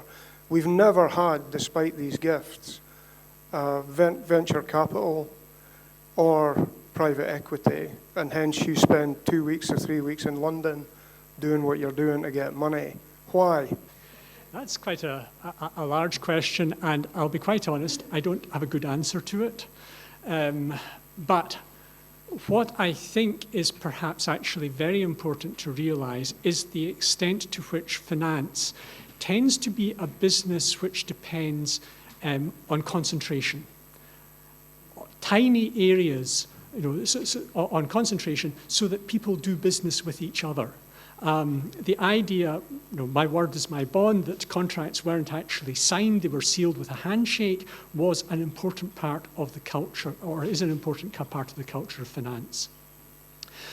Now, it's also the case that within banking and finance, there are economies of scale and scope. Those tend to lead to strong concentration. So I think that if I was going to really try and give an answer which I hope isn't too glib, What we had in the UK was an open system in which there was always going to be a huge suction towards London.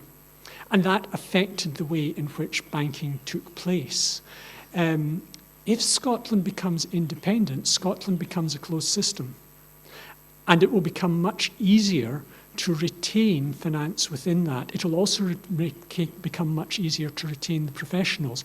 I mean, it must be about a dozen years ago since I remember sitting in one of my seminars, and various professional advisors were there to tell us what they thought we should be doing research on, and one said, I'd like you to sit in the departure lounge of London City Airport because I can do really good business.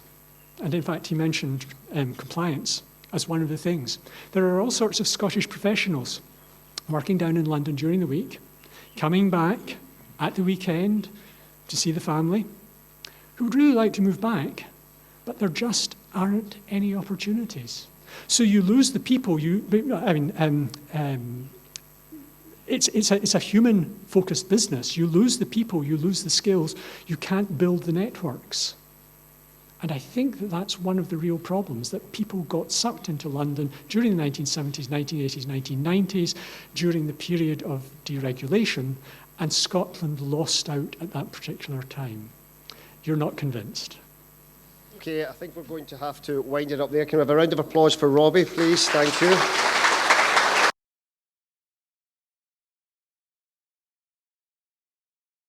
Okay, everyone, if you could take your seats, please. That means you, chaps. It's funny, they always say women talk, eh? It's always the guys that won't just sit down, isn't it?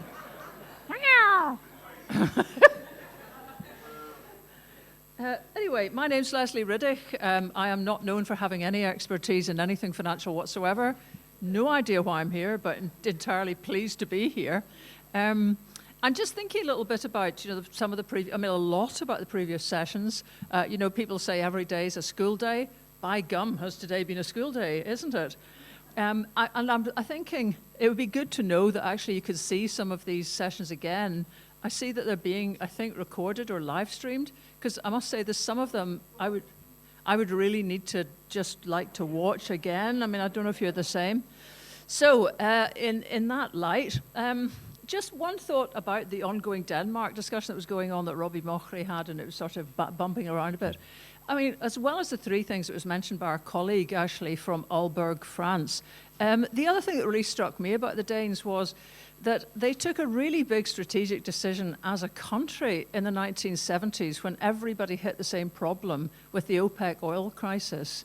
The Danes were the ones who went, geez, that was bad. Let's not do that again. So they were the ones who decided to keep the oil price high in Denmark, the price of importing cars utterly prohibitive, and they managed as a kind of united front in their parliament to make a decision 50 years ago that has stuck for 50 years because they have a truly proportional parliament and they're used to working together. If you want to see more of that, I have done a little film on this matter that some of you may already have seen. It's on the website, Have a Shifty. It was done here. Gillian put in this very room, I think, was one of the first screenings. But have a look at that. And it's also described in the book Thrive, which is out there if anybody hasn't got it, because if I don't point it out, I guess nobody will. So all of these things, the politics and the outlook and the framing of a nation seem to pour very directly into the way that it deals with itself financially and fiscally. Now, this last session is to put kind of all of this that we've heard into the practical framing of the Scottish Currency Group. And the first speaker is the man himself, Dr. Tim Rideout. I think we should all just have a huge round of applause for Tim, actually. Where is he?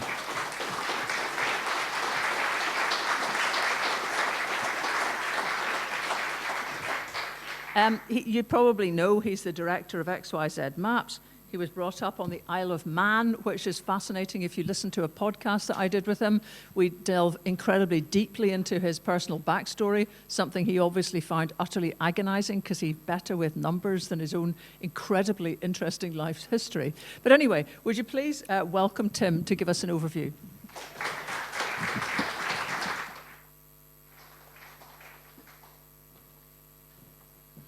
Well, I'll be back in a few minutes for the actual talk, but I'm just going to tell you a little bit about the Scottish Currency Group and the fact that I established the Currency Group in May 2019.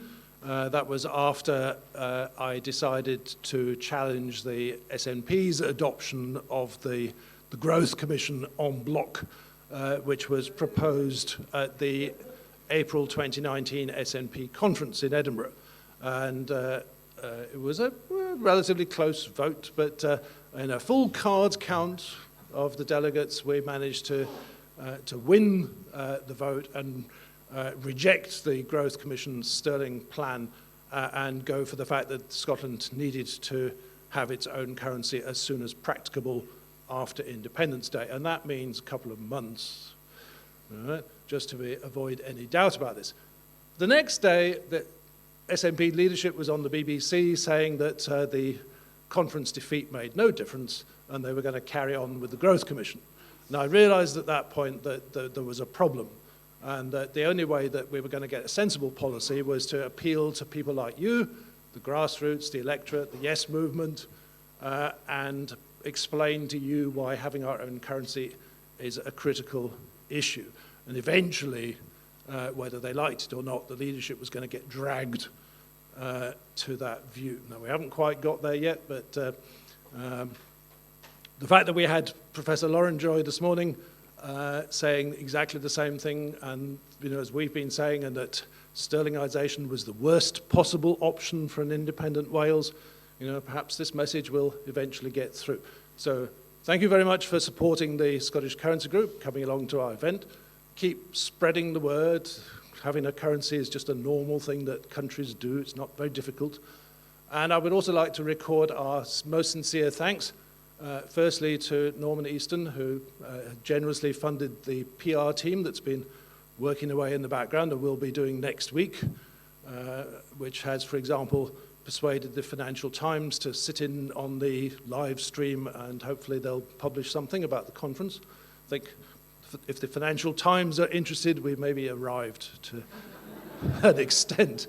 So they'll be trying to get more press coverage of what people are being saying next week. So anyway, so thank you to Norman for paying for that.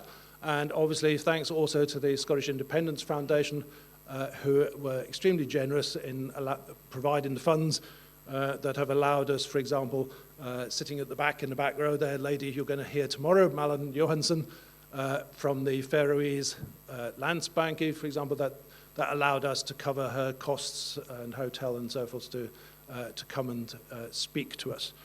So we're very grateful to the Independence Foundation. So I think that's all I'm going to say about the Currency Group at the moment. And I'm going to introduce, Leslie can introduce Ian, who's going to tell you a little bit about what he does in the Currency Group. Right, so. Well, I think it's worth knowing a little bit about some of the people that have been just popping up here, because you may think, oh yes, I've seen this person before, and then you suddenly realize they did what? And you kind of realize the credentials, actually, of a lot of people who are involved in this, and it's important to know that. So Ian is the guy who's just reminded me that we met in a crowded bar at Uig and Skye, when basically I was running in, having written a column for somebody, trying to find broadband, couldn't find it anywhere. And I've got to say, a dive of a pub, Ian, you were in, down at the pier. But I do remember quite vividly, it did, thank the gods, have Wi-Fi, which was actually practically the first place in ours. And it had a pool table, which was, my misspent youth, right out there. So that's how I remember Ian. How he actually may well be known is that, unless this is all wrong, he was a deputy head at the Royal Bank and the creator of the Switch payment card system. Well, he'll come and be modest now, but I hope that's piqued your interest. He is, in any case, going to explain about the Banking and Finance Committee of the SCG. Ian.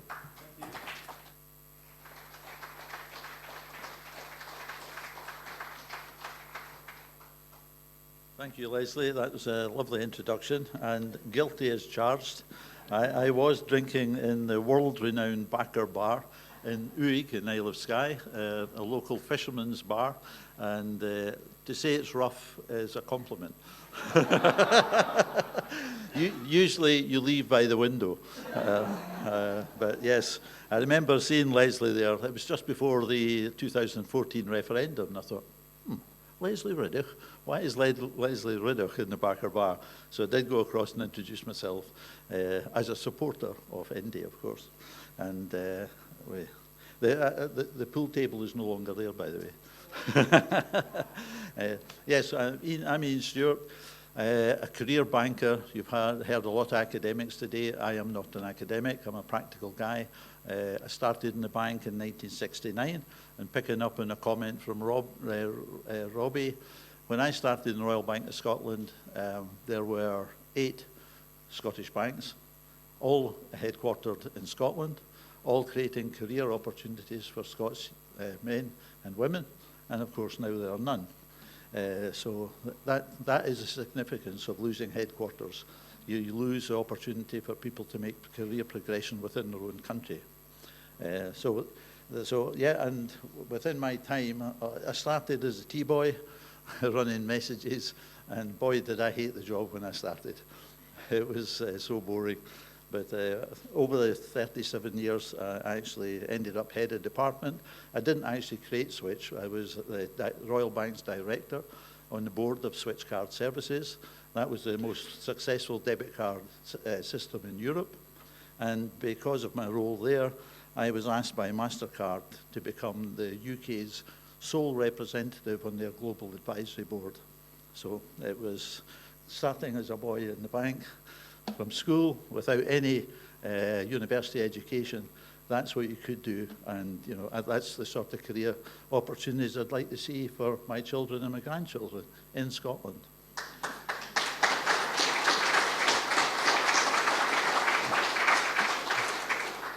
Now I'm going to give you some classical comments here, because what does the Scottish Currency Group Banking and Finance do? And I must remember, before I start, to pay tribute to someone who can't be here tonight, John Randall, who's the Secretary of the Currency and Finance Group, and does a great deal of work, but he actually can't be here tonight. Believe it or not, he actually lives in Isle of Lewis. But John is the former Registrar of Scotland, a very senior civil servant, and has been critical to the success of the Scottish Currency Group Banking and Finance, because nobody can put a paper together better to present to the Scottish ministers than John Randall.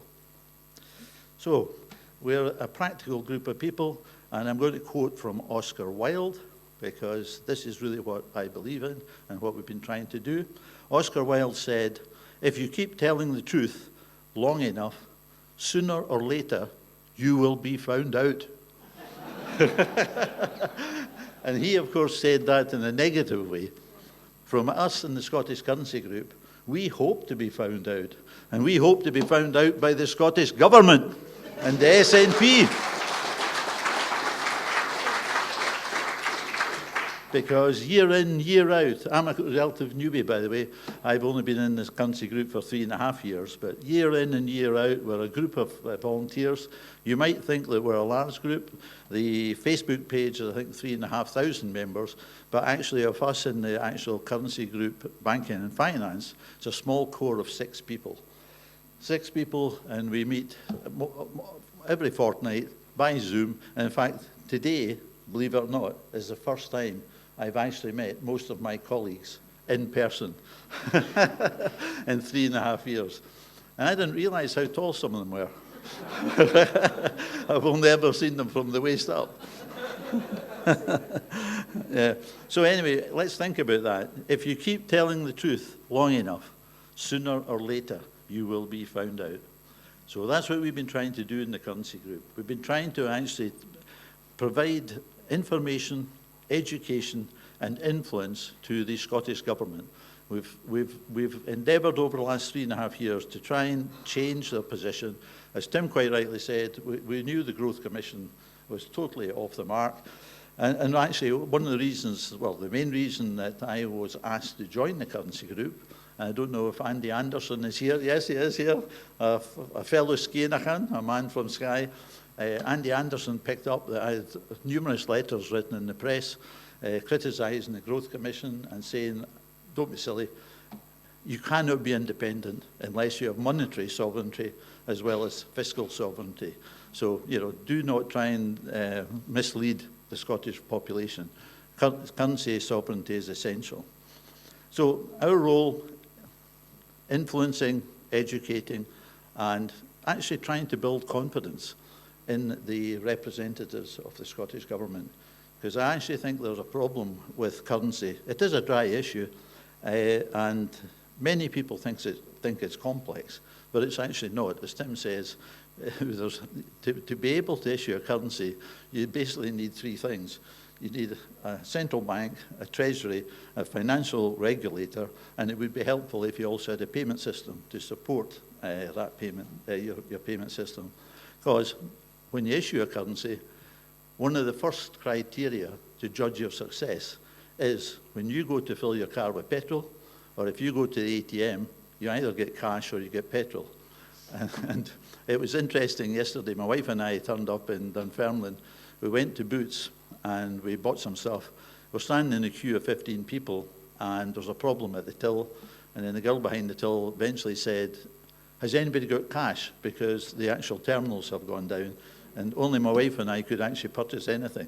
So, but that was an illustration of how critical having a payment system working as well as everything. Because on day one of independence, if everybody in the room here cannot actually purchase their groceries or fill their tank with petrol, we've got a real credibility issue. Anyway, to actually try and influence, inform and encourage the Scottish Government, we have been doing a number of things. We've submitted 2 papers to government ministers, to all SNP government ministers. The Road to a Scottish Currency gives great detail, and the books are available later behind here. We are selling these booklets.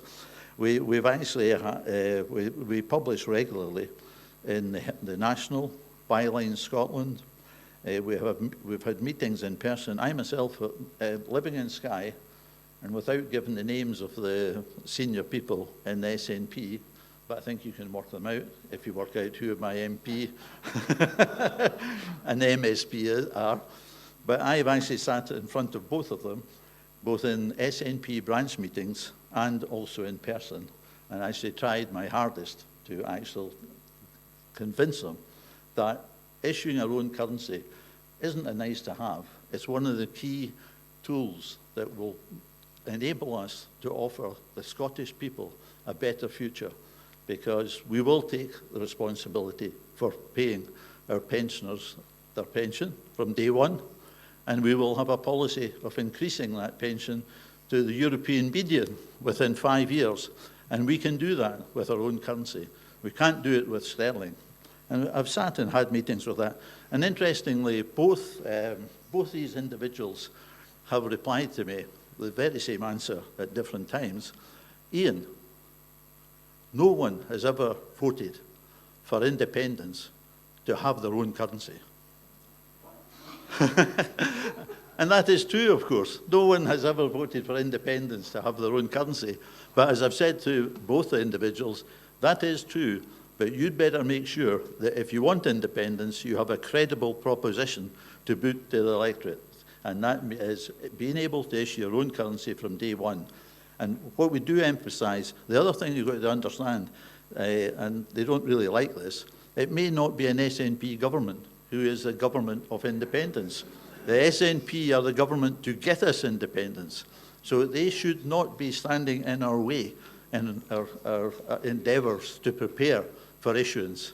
And issuance only needs these 3 things. We need to create a central bank, we need to create a treasury, and by the way, if there's anybody here from Salvo, we should never have lost our treasury. because in the Act of Union, it was agreed that Scotland would retain its own treasury. Anyway, we need our own central bank, treasury, financial services control, and a payment system. My own background is in payments, as I mentioned, and payments are fairly easy to actually arrange. You have to set up a currency code for the new Scottish currency. For Visa and MasterCard to be able to process in a new currency, they need about 2 years of preparation. But that preparation could start now. And that's really the position that we're taking in the Scottish Currency Group for banking and finance. We're trying to make that case to the Scottish Government. We should be doing this, and we should be doing it now. And I would like to plug this little book, which is available because there's loads of reasons why we should have a Scottish currency, and many of them are in this little book. It gives various options as to what we can do. And I know we've had very learned discussions today about Grangemouth. My own position in Grangemouth is the SNP should be calling out for Grangemouth to be nationalised. The SNP Scottish Government have not got access to the finance to do so, but they should be calling out the British Government to do so. And if the British Government doesn't do it, we should be taking that to the 2026 election, because we cannot lose more infrastructure than we've already done. In banking, we've lost 8 banks. We heard about the financial services area. Can anybody remember Scottish and Newcastle? You know, now we've got Grangemouth. You know, if we don't do something now and do it quickly, then I'm not sure how much industry is going to be left in Scotland.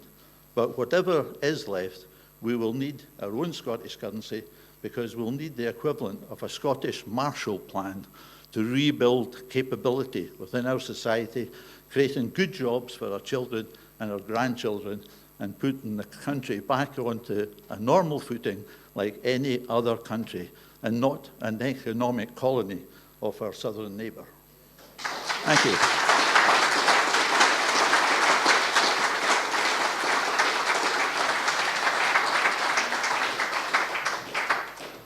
Thanks, Ian. You're kind of hovering as if you want to answer questions. Well, I wasn't sure.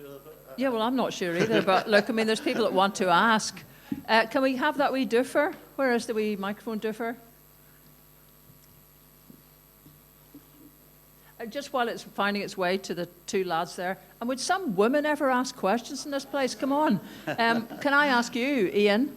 Yes? What was the reaction like when you went to brief ministers? Because you actually physically went and saw the whites of their eyes. Some of them was, didn't you? Yes, actually, the reaction was quite aggressive. Oh, sorry. The reaction was surprising from one individual who is male. The reaction was quite aggressive. You know, hostile. Hostile would be the other one was a good listener. The lady I'm referring to. She's a good listener, and she, you know, I'm on very good speaking terms with her to this day. But the gentleman, he was extremely hostile. Stop you. Right, over there. Hi, can you hear? Hi, Ian, thank you for that. You mentioned it would take 2 years to get the codes from Visa and MasterCard to get that ready. How much is that going to cost to do that? Well, very good question, and thanks for asking that. It will cost us absolutely nothing, because it would cost us nothing. As a member, we are an independent country by this time. So as an independent country, we would have direct access to the Visa and MasterCard platforms. The reason that they need 2 years to actually facilitate a new currency is they have to actually communicate with systems all over the world and to banking systems all over the world. And they do it by release of mandates. So they actually pass legislation within their organisation and say that, right, on June in 2027, you have to download the Scottish currency codes into your banking systems. And you have to do that across the entire globe. Because as we all know, whether we use a debit card or a credit card, it's a very simple product, but the technology that makes it work globally is extremely complex, and the fraud systems they have are extremely sophisticated. So there's more to it. It's a perfect product, simple piece of plastic in your hand, but the technology behind it's quite complex. Okay, gentleman beside you. Yeah, thank you. I'm not. It might sound like a joke, this, but it's not. Why do the Scottish government, do you think, not have people like you as special advisors? Okay, this is a quick question. Thank you. Answer. Good question. I don't know. Right, a woman. I am available. Mariana, woman, here. Here we go.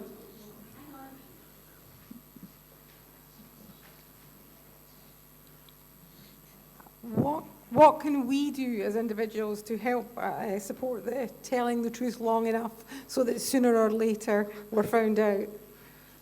Write letters, take the opportunity to see your MSP if they're doing a consultancy in your area, and sit in front of them and say, here, I've been at the Scottish Currency Conference. You should be supporting us having a Scottish currency from day one of independence. We don't understand it. Just put pressure on them. Okay, Mariana wants to ask a question. Now there's another woman, and I'm just going to let the women ask questions because they've been a bit quiet. What about local governments being able to issue sort of money and run banks? Because I can remember, this is how old I am, people from the City of Edinburgh Council saying that they got a mortgage from the city. And I can remember my grandfather in 1975, just before he died, in Grangemouth, which had a town council at that point, saying that he was going to take all these money out of the tune to distribute to his children. Because there seemed to be some sort of savings facility there. Okay, so, I mean, that's a the good question. possibility of using local government. Right. Yeah. Well, Ian? in an independent Scotland, I think that would be a very good initiative, and it goes very much along with what Leslie's promoting, localism. And you're absolutely right. My own father-in-law had a mortgage from the local authority. You've got to remember at that time, though, banks themselves did not grant mortgages. You could only either get a mortgage from a building society or from your local authority. But it wasn't unusual for local authorities to give you mortgages. And we could do it again. And it's worth noting, I mean, Tom Johnson, who was a brilliant Secretary of State, who brought power to the Glens, the only reason that my mother family ever had electricity in the 1940s. He started off life as a councillor in Kirkintilloch and set up the Kirkintilloch Municipal Bank, which gave a better rate to punters, gave a better rate to the council, and is the reason that Kirkintilloch was awash, literally, with all sorts of municipal functions for the people, including the first baths. So, we had one question left, yes? Yeah, this is really a follow-on question from the chap next to mine, and it's one I wanted to ask earlier because it leaves me wondering, do you think that our current raft of politicians, or any of them, are actually well qualified enough to make good decisions on issues like currency? Okay, right. It's a very good question. And the answer is, I don't think they are, actually. I think they're more politician than expert. And I think they should be relying on organisations like the Scottish Currency Group and many other organisations and individuals within the movement. And they need to develop ears that can listen. Okay, brilliant. Thank you very much, Ian Thank Stewart. you.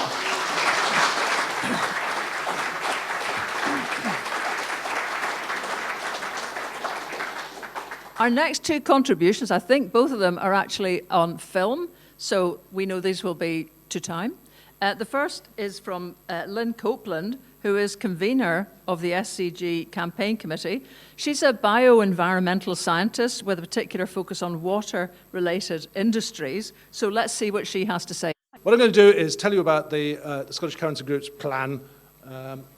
So if you haven't visited the Reserve Bank website, then you can do so. Probably some of it needs a bit of updating, but it does have some of the reports on it and things like that you can download. There's also links to some of the YouTube videos and so on. Oops, go the right way. So I'm going to talk about the road to the Scottish currency. I'm going to get a little bit fed up with having to change all the dates in this. When I did the first version, I had September 2020 as the date for a vote. And then I had to change it to 2021 and then 2022. And so now I've just given up on putting in a date, and I'm doing vote day and vote day +2 and things like that, so that I can make it time-proof. So whatever happens, and I suspect it's unlikely there's going to be another Section 30 order with the sort of 2014-style referendum, but you do need some sort of what I've called a democratic event, whether that's a general election, a Holyrood election, or whatever. It doesn't really matter, but you need some sort of decisive democratic event that can be shown to the rest of the world and to London to show that independence is the choice of the people of Scotland. So once that happens, then the UK Prime Minister will have to concede that Scotland has chosen independence. And one way of making them concede that is to have done your homework with the rest of the world, and key players such as the United States or France and Germany and so forth, and have persuaded them that if the will of the people is independence, that they would support that. And then, for example, one scenario, they might go to the UK and say, well, you know, you're not very happy about it, but the people of Scotland have chosen independence, and if you agree to accept that, then we will support your application to retain your seat on the UN Security Council, for example. And if they don't agree to it, then obviously they could do the reverse and say, well, we will vote for the UK to be removed from the seat on the Security Council and have it declared vacant. So, you know, unfortunately, there was a Freedom of Information request that the National put into the Scottish Government, which asked for how much contact there had been between the Scottish Government and the European Commission, the European Parliament, and any members of the European Parliament in the period from the last Holyrood election in May 2021, was it, I think, until April 2022. And we had a cabinet secretary whose job was supposed to be such contact. What do you think the answer was from the Scottish Government? There had been zero contact with any member or representative of the European Union, apart from one congratulations on your election win card from a member of the European Parliament. So that's nearly a year, zero contact. So anyway, I'll just leave that with you.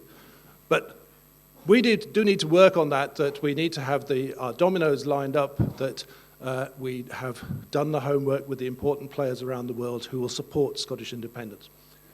Anyway, so how do we actually implement independence? And I think Robbie already mentioned the Statute of Westminster 1931. And I think simply adding Scotland to the territories to which this applies is the easiest way of starting the independence process. It's not independence. What the Statute of Westminster did was to put the Sewell Commission into law that Westminster could not change. Because the Statute of Westminster says that as of midnight on the 31st of December 1931, the Westminster Parliament, which those days they called it the Imperial Parliament, would not pass legislation for Australia, Canada, South Africa, the Irish Free State, New Zealand, without the written consent of the parliaments of those territories. Right? So no sort of, you say no, but we're going to ignore it, written consent. So it didn't stop Westminster carrying on passing legislation, and indeed Westminster to this very day still passes legislation for Australia, but only as it relates to the royal family. And they have to get the consent of the Australian Parliament before they can announce the official titles of Charles III, for example. So if we just add Scotland to the Statute of Westminster, which you can do with a simple statutory instrument at Westminster, then it means that Westminster will carry on passing legislation, but they will have to have our consent to it. So they'll still do the budget and all of that sort of stuff, but we'll have to agree what applies to Scotland. The other thing I would do is to, again, you can use a Section 30 order, and you would simply delete the appendix of reserved powers from the Scotland Act 1998. So that means that then the Scottish Parliament can start setting up, for example, the Ministry of Foreign Affairs, the Ministry of Finance, Defence Ministry, these sort of things, and all the sort of preparations that are going to be needed for independence. It's not independence. It just means we have full devolutionary control at that point, and we can, they can't stop us passing whatever legislation needs to be done. And because we're going to get the preparations done, which present lot are not going to do, but anyway,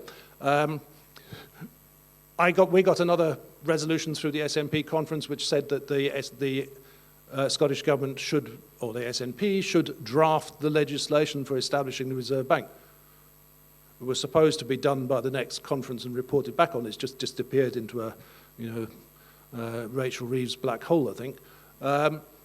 So that hasn't been done, needs to be done, because within a couple of weeks of this vote, we need to introduce the legislation at Holyrood and start that process going through the Parliament. It probably takes a year to get the legislation in place. And so, essential preparatory stage. Now, in 2019, there was a great deal of excitement about the 6 tests from the Growth Commission, which I comprehensively rubbished. I'm not going to sort of labour them too much today. Unfortunately, they haven't quite gone away because they just reappeared in the October 2022 Scottish Government White Paper, except they've changed their name into criteria and conditions. So they'd sort of gone under a blanket, hoping that nobody would notice them sneak past. But they're still there, and they need to go, because they're not sensible. These are the things about, do we have a deficit and a debt? And every state pretty much runs a deficit most of the time. It's just the normal for independent countries, and it's how your money is created. If you don't run a deficit, then there's going to be a shortage of money in your economy. Is an independent Scotland going to have debt? No. And we are not taking a share of the UK national debt because it's also the UK national savings, and which country in their right mind hands over a share of the national savings to a foreign country? Nobody. Which is why no country, none of the 61 countries that have ever left the empire, took any share of the UK's debts, ever.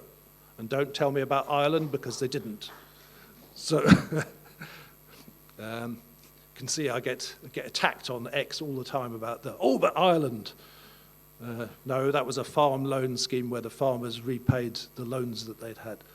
Anyway, so we don't have any debts, and the deficit is a normal part of running the government.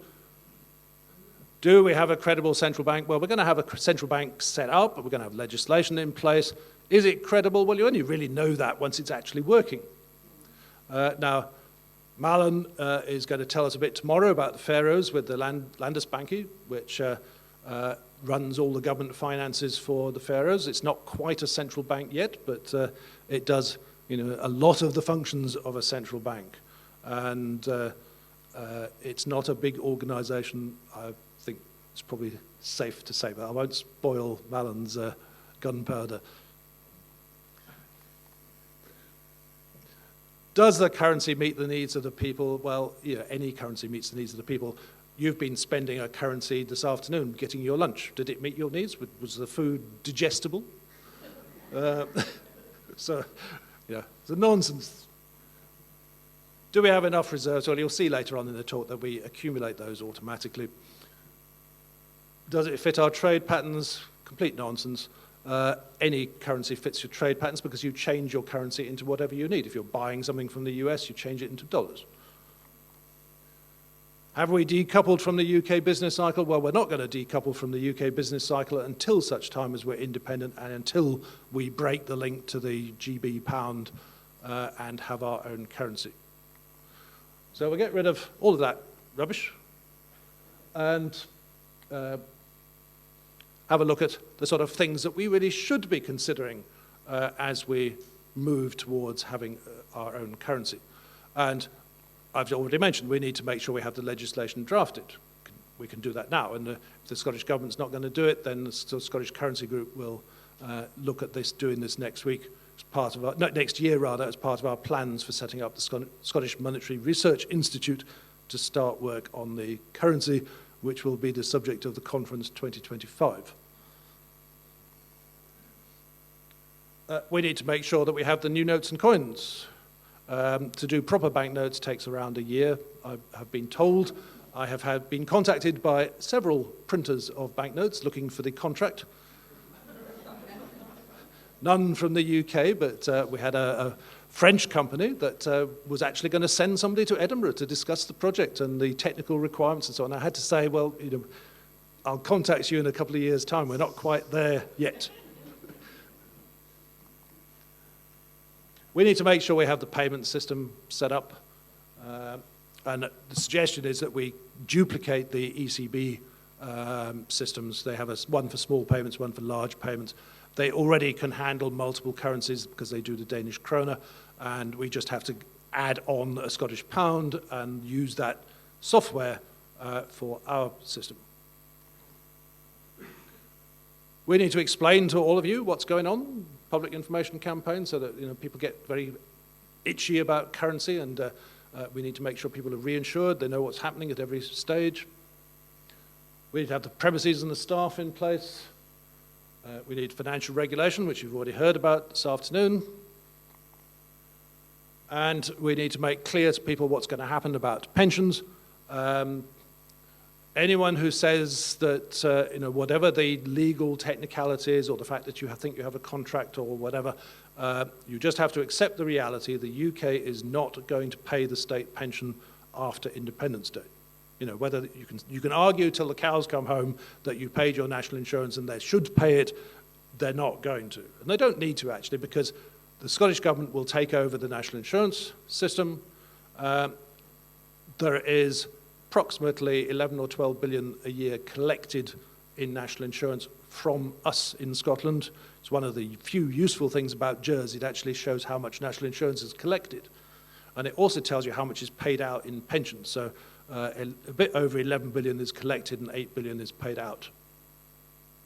So, and it also covers statutory maternity pay and paternity pay and redundancy payments and statutory sick pay. And even after you pay all of those, there's 500 million left over every year, which, well, strangely goes into Sir Keir Starmer's wardrobe allowance.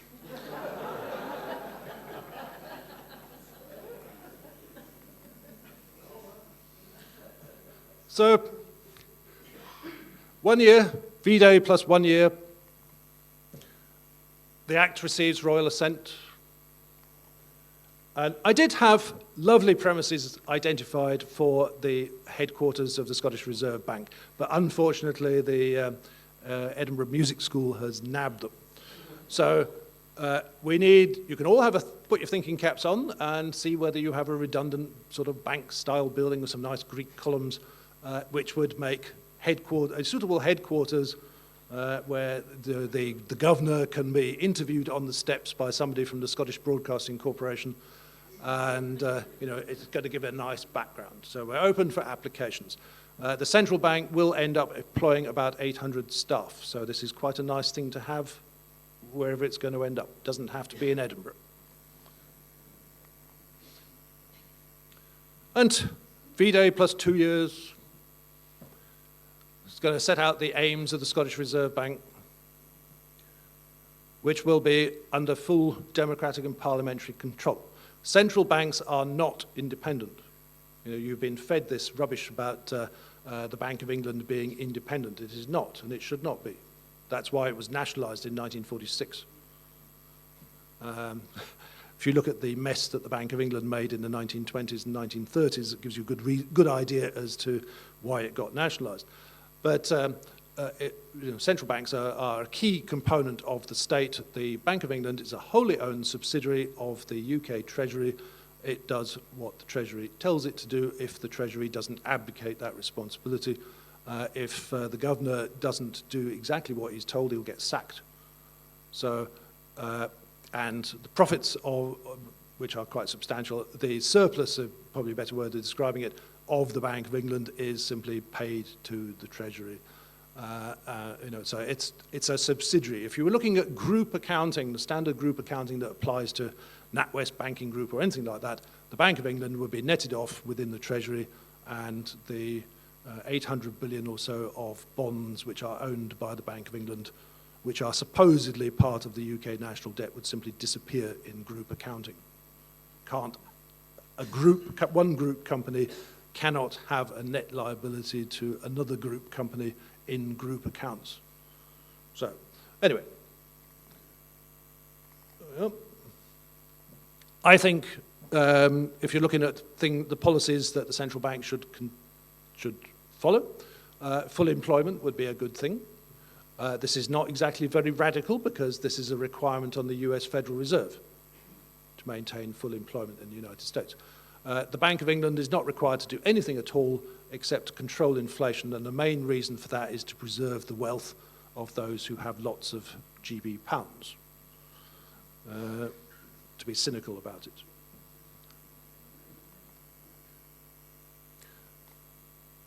So what actually happens in a practical sense?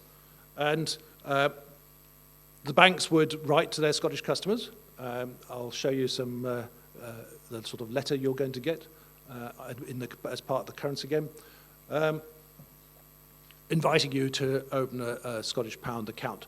Now, you don't have to, and it's very important to realise that the Scottish pound will be 100% voluntary. Nobody has to change anything if they don't want to. And the default position, if you ignore all the letters, you ignore all the emails and text messages and all the rest of it, is that your position will stay exactly as it is. Nothing will be converted. You will retain your existing GB pound accounts and whatever's in them, and you will not get a Scottish account. So it requires people to actively do something. People who have a connection with Scotland, who want a Scottish account, if you're working in Dubai and you're going to come back, you can just ask for one. Companies, probably in most cases, one like me, which we deal with people in England as well as those in Scotland, we probably have two accounts. We'll keep a Scottish account for our Scottish customers, and we'll have an English account for the English customers. Standard practice in Canada. Most Canadian companies, they do credit card payments in US dollars, they do them in Canadian dollars. It's not a big deal these days. We need to make sure we have the designs and so on finalised for the notes, get them manufactured. I think we should have a national competition, put up a decent prize, sort of £50,000 or something for the first prize, and get people involved.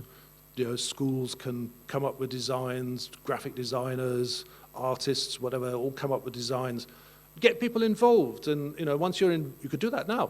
Once you're involved with designing notes, you're not a no voter.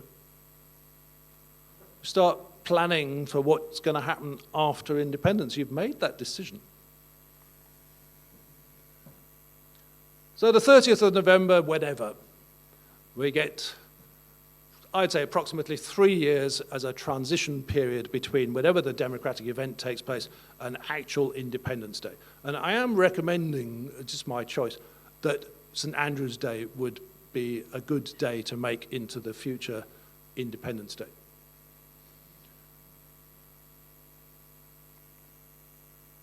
So, Charles III will attend at Edinburgh Castle, and at midnight there will be a symbolic presentation there. I keep forgetting who it is. Who's the Secretary of State for Scotland? Some Labour. Somebody called Ian Murray. Yeah. So there'll be a symbolic presentation by the King giving him his P45 as the job of Secretary of State for Scotland ceases to exist.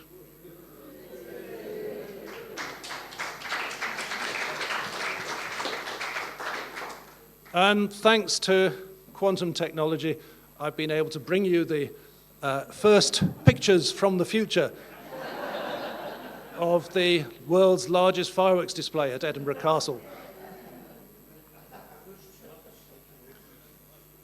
So, a few weeks after Independence Day, we're not going to introduce the new currency on the 1st of December. Everyone's going to be in bed until late afternoon with a nasty hangover.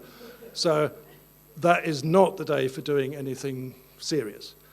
So a few weeks after, the banks will start posting out your new account details. So, you know, if you've asked for a debit card, credit card, whatever, it'll come through the post. You'll get the internet banking details, all of that sort of stuff. And as at the moment, when your card's about to expire, it won't work immediately. It'll say, you know, to be used from 1st of February or something like that. And as happened with the euro, I was talking to somebody earlier who bought one of the souvenir packs that were issued just before the euro came into force. You know, you'd be able to go to the post office or your bank and you'd be able to pick up a, you know, one of each pack of the new, whatever the notes and coins are going to be. And I think we shouldn't go all digital. You know, you just heard about Boots in Dunfermline who couldn't do any card payments because the machine had gone down. And it makes a very fragile system if, you know, if you rely 100% on digital. You've got no backup. My mother lives in Cape Town in South Africa, and so does my sister. And you know, because of failure to invest in electrical power systems, they can have up to 8 hours a day of power cuts, you know, every day. So, and your digital payment doesn't work during the power cut.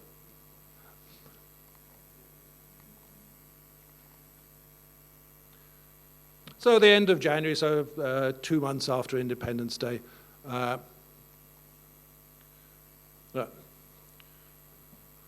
people often talk to me from the no side, oh, but everyone's going to move their money out of Scotland. Well, no, they're not, because we're going to do it for them. After Scotland introduces the Scottish pound, the link between Scotland and the Bank of England's payment systems will end. Right? You know, and anyone who says, oh, but we can just use the GB pound, England can't stop us, well, they actually can. Can't stop you using notes and coins, but they can just switch you off from the payment system. You know, they did that with Russia. After the link is broken, then sterling or GB pounds, I prefer to call it GB pounds, forget about this sterling, it would not be able to stay in a Scottish bank because it relies on being connected to the Bank of England and being under the regulation of the Bank of England. So if you already have an account at a bank which is legally English, so let's say Santander UK, you know, nothing's going to happen because it's already an English bank. If you happen to have an account at the Royal Bank of Scotland, the Clydesdale Bank trading as Virgin Money, or the Bank of Scotland, they are legally Scottish banks.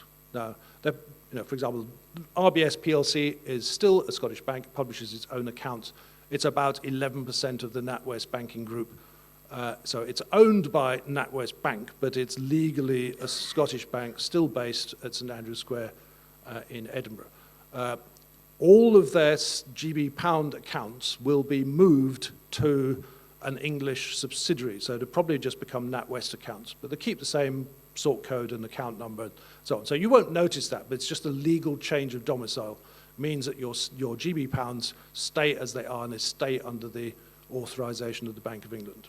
So it's a technicality, but it does mean, you know, if anyone says, oh, I'm going to move my GB pounds out of Scotland, no, we're going to do it, and they'll all be in England whether you like it or not. All right? So what you will get, if you've asked for it, is at the same time as your, say, RBS account moves to RBS England PLC, you'll have a new RBS Scotland account. And if you've asked to get to acquire some Scottish pounds or convert all your money, then what you had in the GB pound account, let's say you had £500, that would be sold to the Scottish Reserve Bank, who would issue 500 Scottish pounds, which will go into your new bank account. All right? Now, note, sold to the central bank. Okay? Vending machines get converted, so after what I'm calling currency day, if you're like, I had to pay for the car park in Dunfermline, just as well I had a pound coin on me. But it won't accept the UK coins after it's converted. Cash machines would get converted as well. So when you go along to the cash machine, if you ask for take money out, you're not going to get GB pounds, you'll get Scottish pounds. Okay, now I said your GB pounds get sold to the central bank. All right? Well, they do, because they don't disappear. Now, there's approximately 200 billion that we all have. That's your savings account, your cash ISA, the Fife Council spending account, the Scottish Government's account, companies' accounts, all of that sort of stuff. It's about 200 billion. If we assume that people are canny, they don't convert it all immediately, we consider the position 2 years after the currency comes into use. Let's say people have held on to 20 billion of GB pounds, so 180 billion has been converted into Scottish pounds. Now, you also have some money going the other way because, as Professor Lorenjoy said, the liabilities need to be removed. So that's your loans. So your mortgage, your credit card debt, personal loans, those sort of things. So those are going the other way. So what happens, for example, with the mortgage? And bear in mind, mortgages are a minority interest. A lot of the ex-people talk about mortgages as if they were the most important thing on the planet. 2/3 of Scottish households do not have a mortgage. Mortgages are rather sort of middle-class preoccupation. You've got 1/3 who are not in a position of being able to own a house at all and they're stuck in rented accommodation. You've got 1/3, which is mostly the more elderly population who own their house without a mortgage. You've got 1/3 who have a mortgage.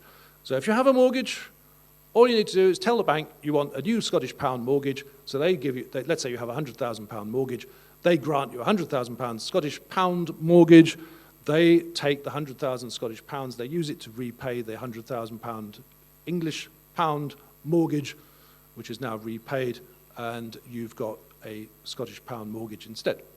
Easy. They'll just do it all for you. All you have to say is, do it, done.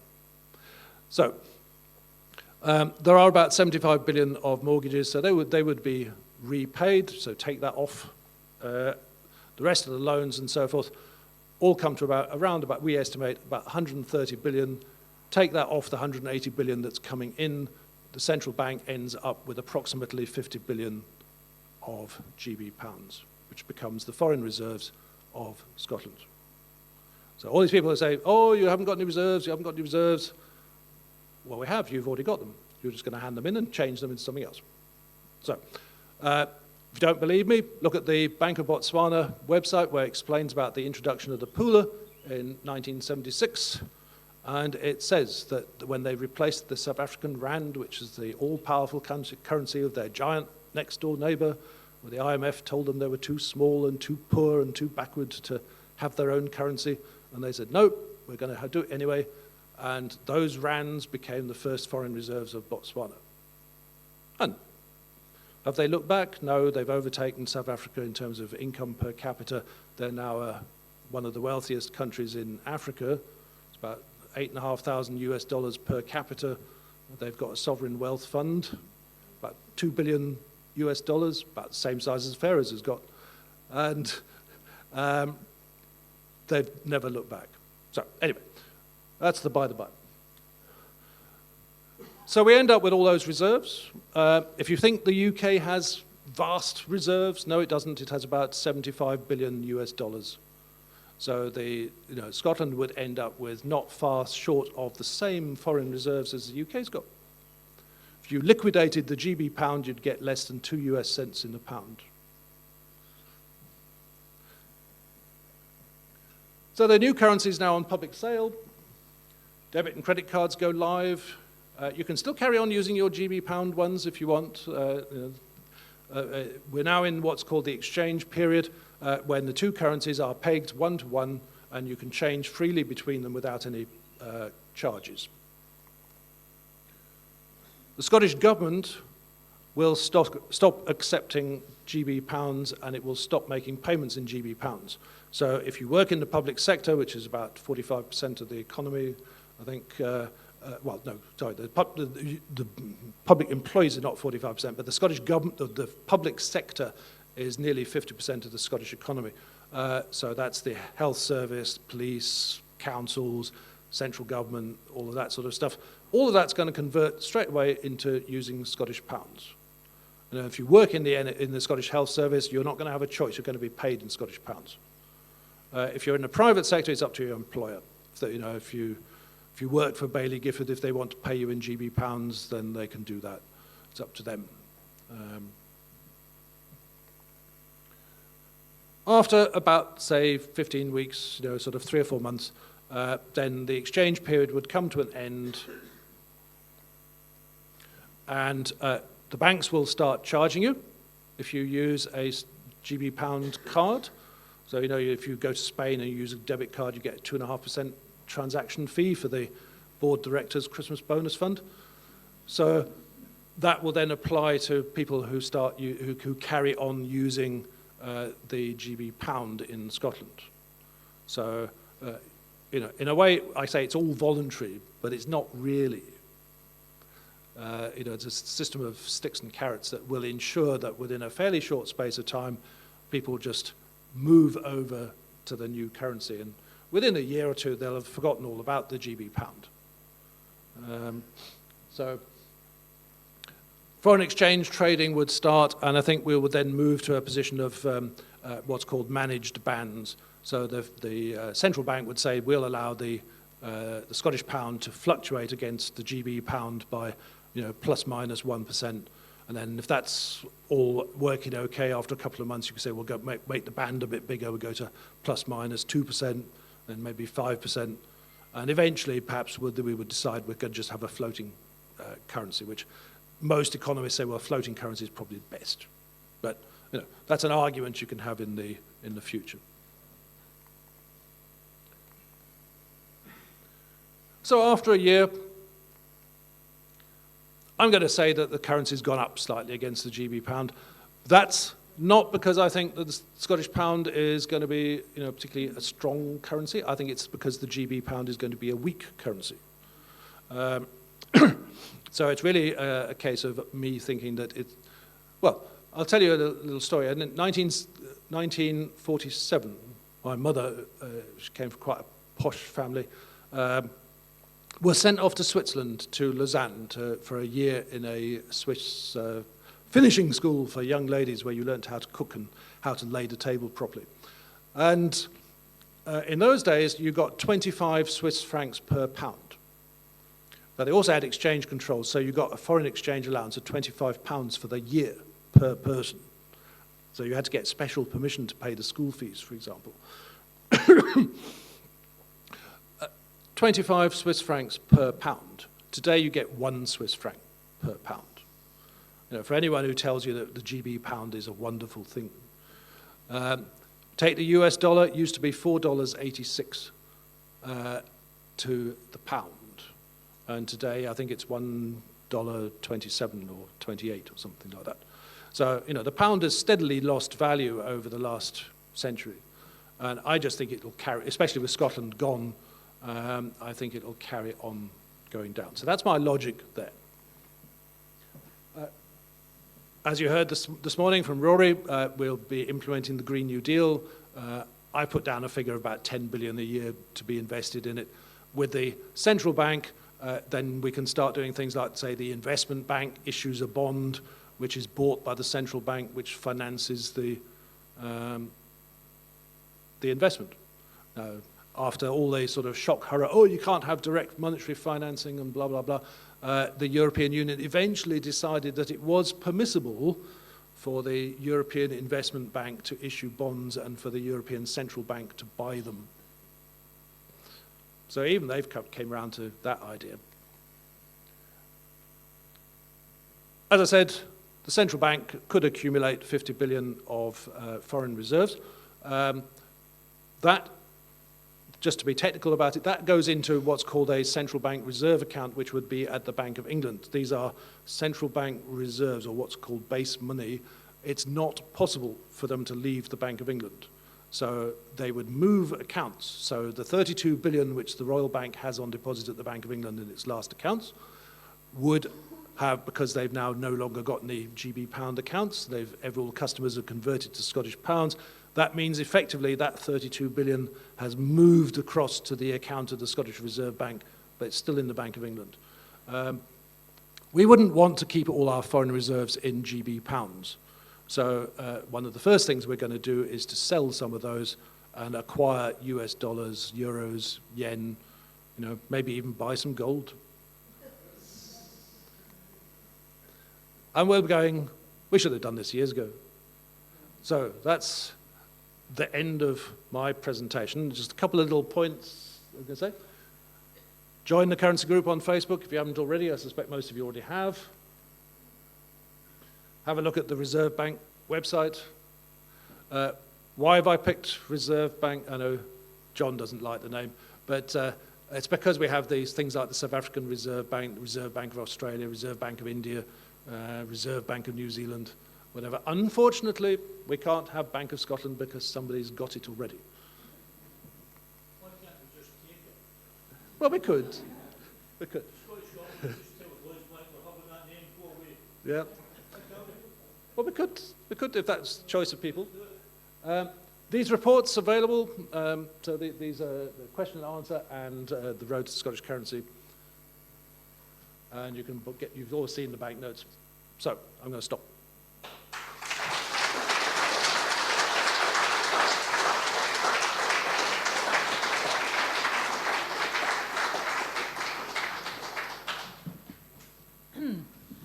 Whoops.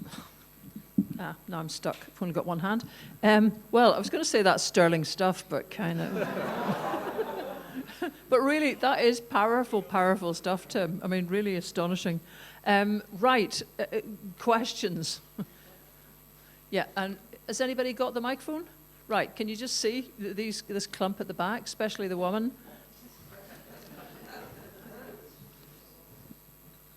High advantages to being a woman sometimes. I wanted to ask you, Tim, given it's going to be a number of years, I think, unfortunately, until we actually get to these happy days you outlined so well, have you given any consideration to the rise of the BRICS and they're planning an alternative financial system to the Western one, and how that might impact Scotland? Not specifically, but this is really about the role of the US dollar in the financial system. The huge advantage that the US gained in 1944 when the Bretton Woods Agreement was signed and the International Monetary Fund and the World Bank were set up in Washington, is that the US dollar replaced the British pound as the reserve currency of the world. And if you issue the reserve currency, as the US does, it means everyone else has to have it and actually wants to have it. So the US can simply give people IOUs instead of actually paying for things. Because that's what the US dollar is, it's an IOU. Right? And it's an IOU in the sense that you can at some future point use it to buy something from America. Right? Now, if the US dollar wasn't the reserve currency, and the US wished to import millions of cars from Japan, then they would have to actually pay the Japanese for the cars. Right? Now, what do I mean by pay?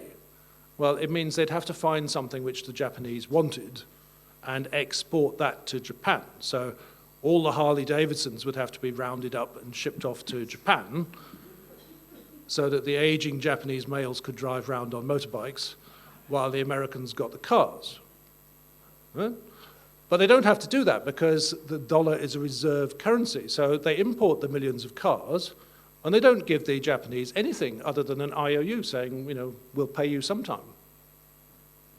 Right? So that's what having the control of the reserve currency does. It means that, well, the US runs an enormous trade deficit. Okay? Now, that means there's all sorts of, billions and billions of dollars worth of raw materials, goods, whatever, flowing into the United States, which they don't actually pay for. They just give everyone an IOU. If the dollar ceases to be a reserve currency, all the people who currently hold the IOUs are likely to say, well, we don't want these IOUs anymore. We're going to buy something. So, well, there's some nice office blocks for sale in New York, and there's that fancy white thing in Washington that might be quite attractive, and there's a big 747 that would do quite nicely for my shuttle for getting around the world. So we're going to buy all of those up and ship them out to the US and whatever.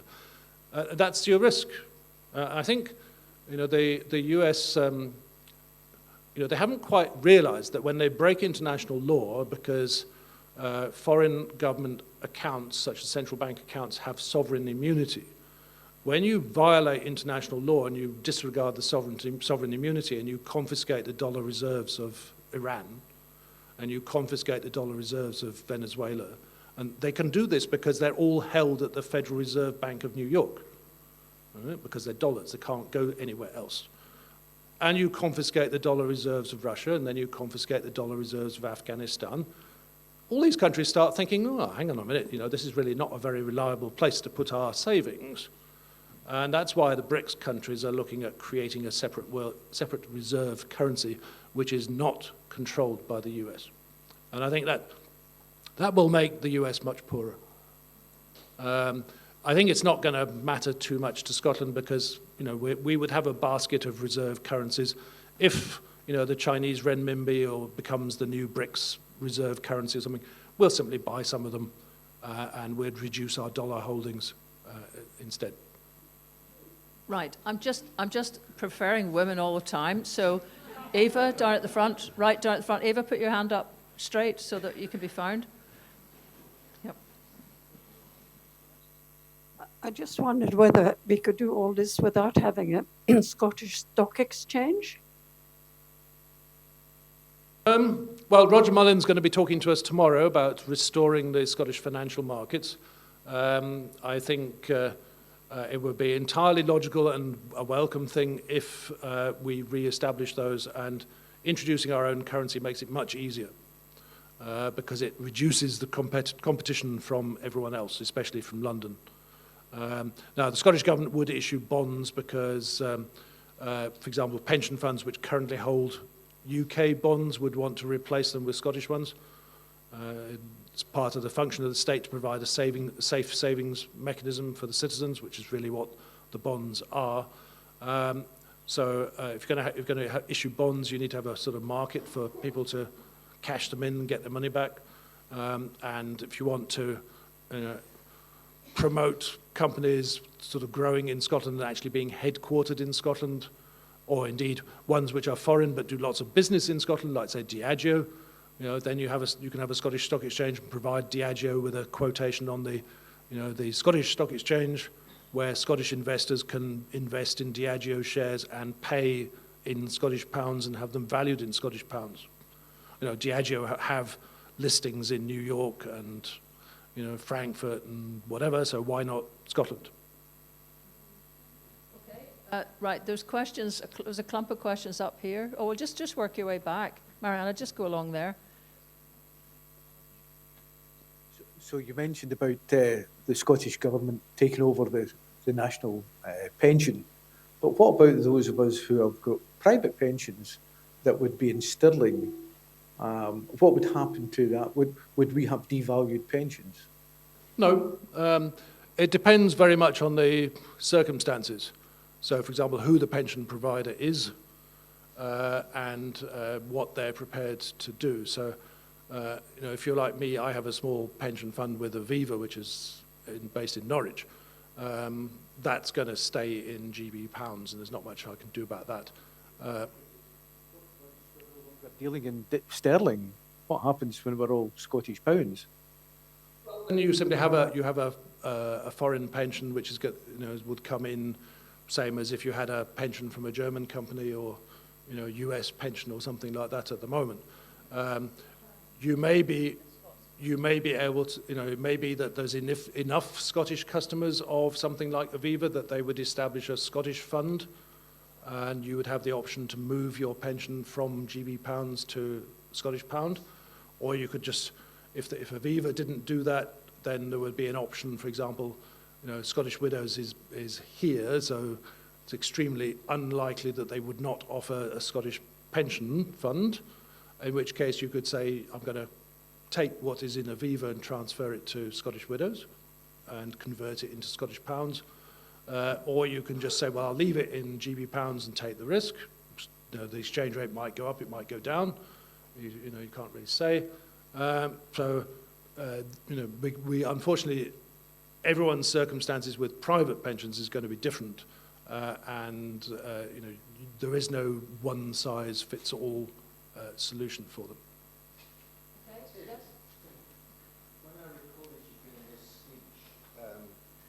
Back before the pandemic, of course it had all the different numbers in it then, you talked about the pensioner guarantee, which would not do anything if the pension stayed the same, but would cover the difference if it did. Has that gone out of the window? Or? I've changed my mind about that because I think it's more important for the majority of people in Scotland to concentrate whatever funding is available on increasing what I call the Scottish Universal Pension. So if we take the current £11,000 a year that you get and increased it to the European Union average of about £16,000, I think that's the best use for money. The pensioner guarantee would be only of benefit to those who had private pensions and the most affluent private pensioners. And I think, if there's a choice of where you spend the money, I think the state, introducing or increasing the state pension to a higher level is of most benefit to the majority, well, to everyone, as opposed to protecting what is actually a small percentage. Right, we're just moving up the back, and then you will sort of weave our way round to over here. Cheers. Yeah, just in terms of you mentioned about people being invited to open up bank accounts. What if that take-up is lower than expected, where it becomes a problem? And secondly, are there any problems that we need to think about in terms of mitigating against currency speculators? No, there's no problem with whatever the level of take-up of Scottish pound accounts or the conversion of Scottish pounds of GB pounds into Scottish pounds. I think that because it's voluntary and the way that the plan is engineered, it creates a shortage of Scottish pounds. Right? So, the alternative that some people seem to assume would happen is that you just decree that at sort of midnight on X date, every GB pound suddenly changes name and becomes a Scottish pound. All right? That is a totally stupid and idiotic way of trying to introduce the new currency, because that way, you're never going to keep that secret. As soon as people find out about it, they're all going to be rushing to take their GB pounds out of the bank before they get converted, and you just cause a currency crisis. So you have to make it voluntary, and the conversion will proceed at whatever pace people choose to do it. Most people don't actually, half the population have £500 or less. It's worth remembering that. So they're going to, what happens to them is basically what happens to their next paycheck. So if their next paycheck is in Scottish pounds, that's what they'll have. They're not converting anything because they haven't got anything to convert. They would need to have a Scottish pound account if they want it paid into a bank account. But we can make sure that that happens. Yeah, so... Right, okay, where's the next, was there another question here? I just don't want to keep weaving backwards and forwards, so let's just finish that corner. Yeah, I get a workplace pension, which after independence would continue, like probably, to be paid in GB pounds. So if the exchange rate is, as you illustrated it in your talk, Tim, my Scottish equivalent pension would be 12% less. On top of that, would I incur transaction charges if I wanted to convert my GP pounds into Scottish pounds? Just another comment. I would ideally like there to be a national pension fund in which I could transfer my pension assets, and I'm sure that a lot of Scottish people with pensions based in England would like the same opportunity. They'll have an opportunity to change our GB pounds into Scottish pounds. Well, I know that obviously you were on the banking and finance group for a long time. You've got a very good plan for that, and I think I know you say it's not quite the same, but I think the easiest way of understanding Jim's ideas is that it replicates to an extent the Danish model, where Denmark has a sort of national pension fund that has investments, and I think it's depends on how much you pay in as to how much you get out. And it's basically run by the Danish government. So people in Denmark, they don't have a whole private pension industry where you have to sort of, stick your money in the lottery to see how much you're going to end up with. So I think that's a little bit what Jim's suggesting, that for example, if you had your English pension, you'd be able to take that fund, transfer it into the Scottish National Fund, and depending on how much you've put in, would determine what you're going to get back, just as it does at the moment. But then it would be all in Scottish pounds rather, and you wouldn't have the exchange rate risk or charges. Okay, seems to have gone over there. But you have to pay tax in the Scottish pound. So, yeah, so there is you can exchange it, but at the end of the year, if you don't have the amount of money to pay your corporation tax or your individual tax in Scottish pounds, then you'll effectively be committing a crime. So there's a huge incentive for every business that operates in Scotland to have Scottish pounds, and for every individual. If, for example, if you're running a business, and let's say you're the Baillie Gifford example that I sort of suggested, and you decide to carry on paying your staff in GB pounds, you're going to have to effectively run 2 payrolls, because you're going to run one payroll system that works in GB pounds, which determines how much the employee receives, and you're going to have to run another payroll system in Scottish pounds, which you provide as, at the moment, if you're not an employee, you wouldn't know this, but every month you have to electronically submit your payroll data to HMRC, with details of how much everyone's been paid, what the national insurance is, what the PAYE is, so on. So the Scottish Revenue is not going to accept an electronic feed that is in the wrong currency. So you'd be doing everything in duplicate, and you'd have to be having to convert it all into Scottish pounds in order to do your monthly submission to the tax authorities. And I think people are not going to do that more than once. Okay, yep. The vast majority of the 200 billion or so of deposits is,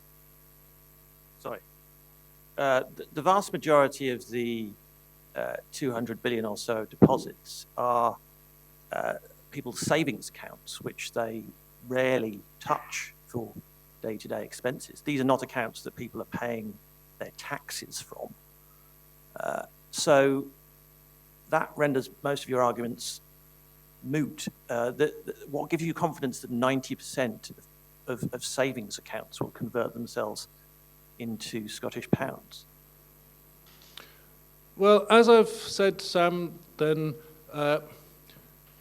it doesn't matter. So, no, it doesn't matter. And as the process goes through, then people will, once they see that the Scottish pound is working satisfactorily, that their current account is working satisfactorily, if they haven't already asked for their savings account, then they will do so. Now, personally, I don't have a savings account.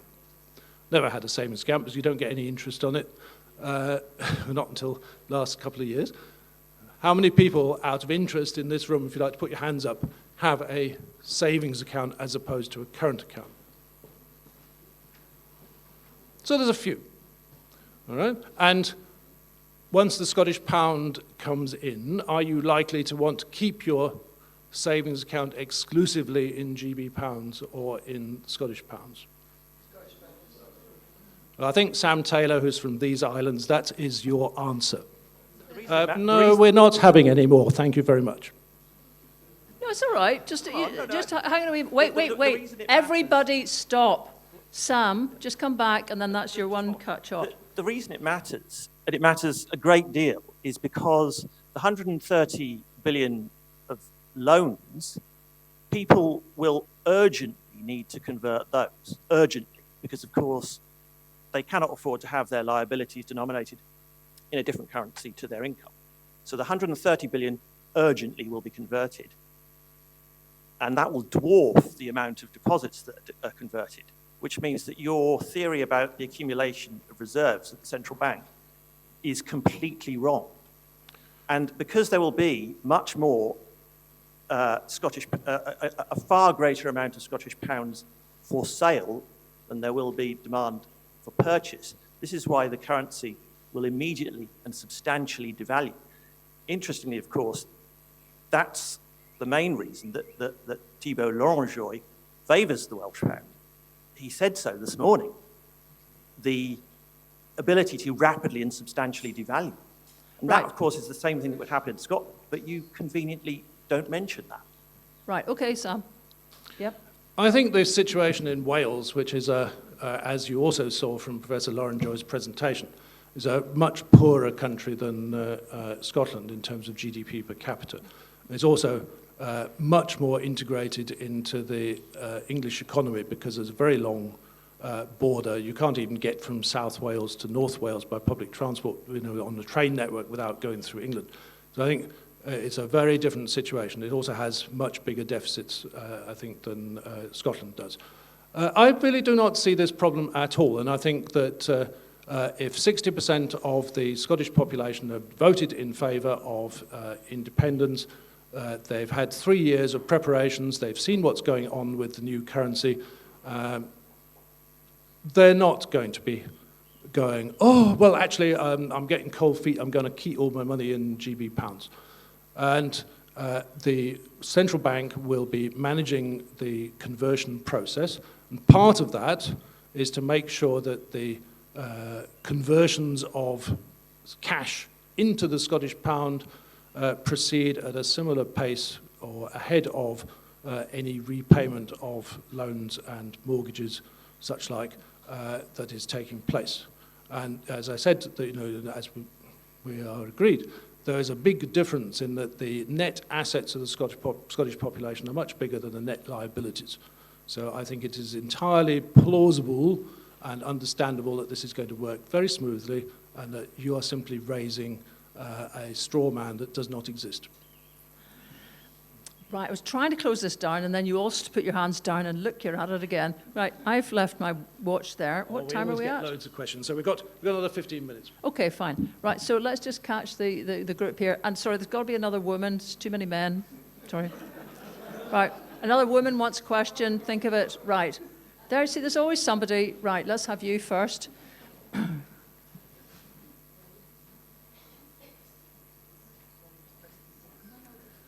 Hi, I remember, I'm old enough to remember when we changed into decimal. And I remember that it was a very easy process because all we mentally did was we converted how many penny dainties you could get for a new penny as opposed to the old penny. And I don't remember it taking more than by the end of the week, we kind of all had it. But I was curious to know, how long did it take for the euro to be actually introduced? Was it a couple of, within a couple of months, as we're explaining? No, well, in terms of the actual conversion of sort of what people were using for day-to-day payments, I was in Germany at the time when the euro came into effect. The Germans are a bit funny when it comes to money, so they like cash. I can remember my parents-in-law bought us a bedroom suite. And it was like £3,000. So we're at the furniture showroom in Germany, and my wife eventually said, "Well, Dad, I'll take this one." And so he says, "Okay, good." And says to the salesman, says, "Right, well, that's €3,000." So gets his wallet out, and he's got €3,000. He would never have considered putting it on a card or something. I don't think he even had a card. So in Germany, it was quite easy for the introduction of the euro because you did what we did. We went along to the bank on the 2nd of January, and we took all our Deutschmarks and coins, and we handed them in over the counter, and they gave us euros. And by the end of the week, there was no more Deutschmark notes and coins. They thought it would take 3 months for them to disappear, but it took a week. Question? And we're going to have 4 more, and then that's it. So it's going to be there's going to be a woman asking a question, so you guys are going to have to fight it out. Right, this will be interesting. Yes. The Westminster establishment has a track record of trying to torpedo Scottish economy, thinking of the Darien experiment. In what sort of dirty tricks do you think they might try to make up to torpedo Scottish currency and independence as whole? I mean, by the time we've got past the democratic event, I think it's too late for that sort of thing.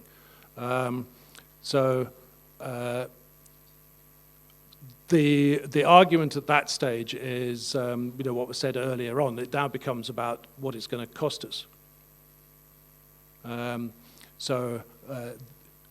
to the point where this vote, whatever it is, takes place, then, for example, what I keep saying to things like SNP MPs and MSPs, you have to have our position on Scottish currency, which is, if you're on the BBC and they say, what currency are you going to use? You just say, well, we're going to use the Scottish pound, same as every other independent country has its own currency, and then, end of. As soon as you get into, oh, well, we're going to use the GB pound for a transition period, and then we'll, whatever. What the UK government would simply do is say, no, you won't.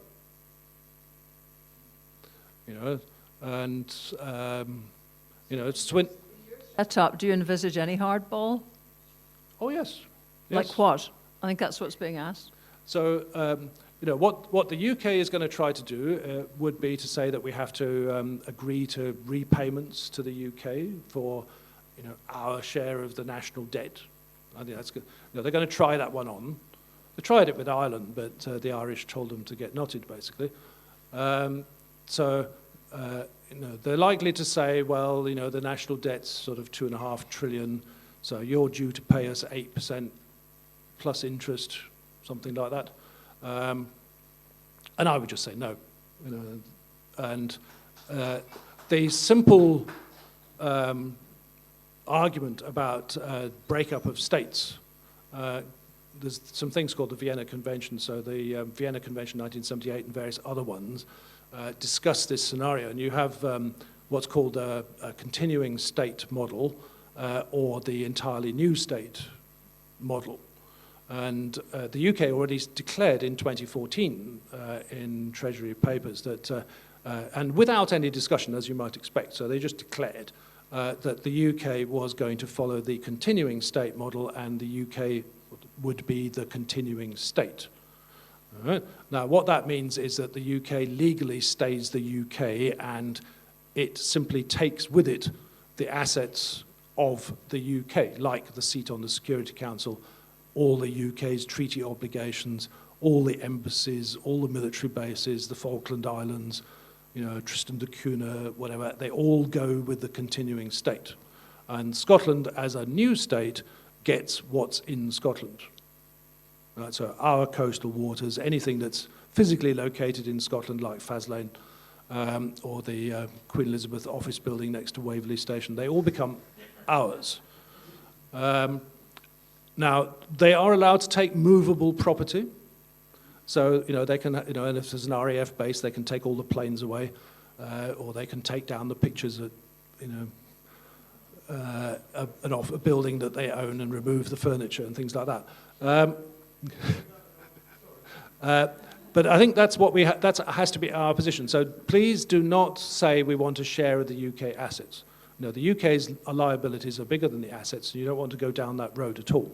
As soon as you start saying you want a share of the assets, they say, well, what about a share of the debts? Right. Okay. I mean, 2014, they said they were going to keep the assets and we could have a share of the debts. Yeah. I just want to pick up on the reserve currency conversation we were having, and then linking into your point on assets there. So use of dollars paid for hydrocarbons, Norwegian kroner, arguably a petrol currency.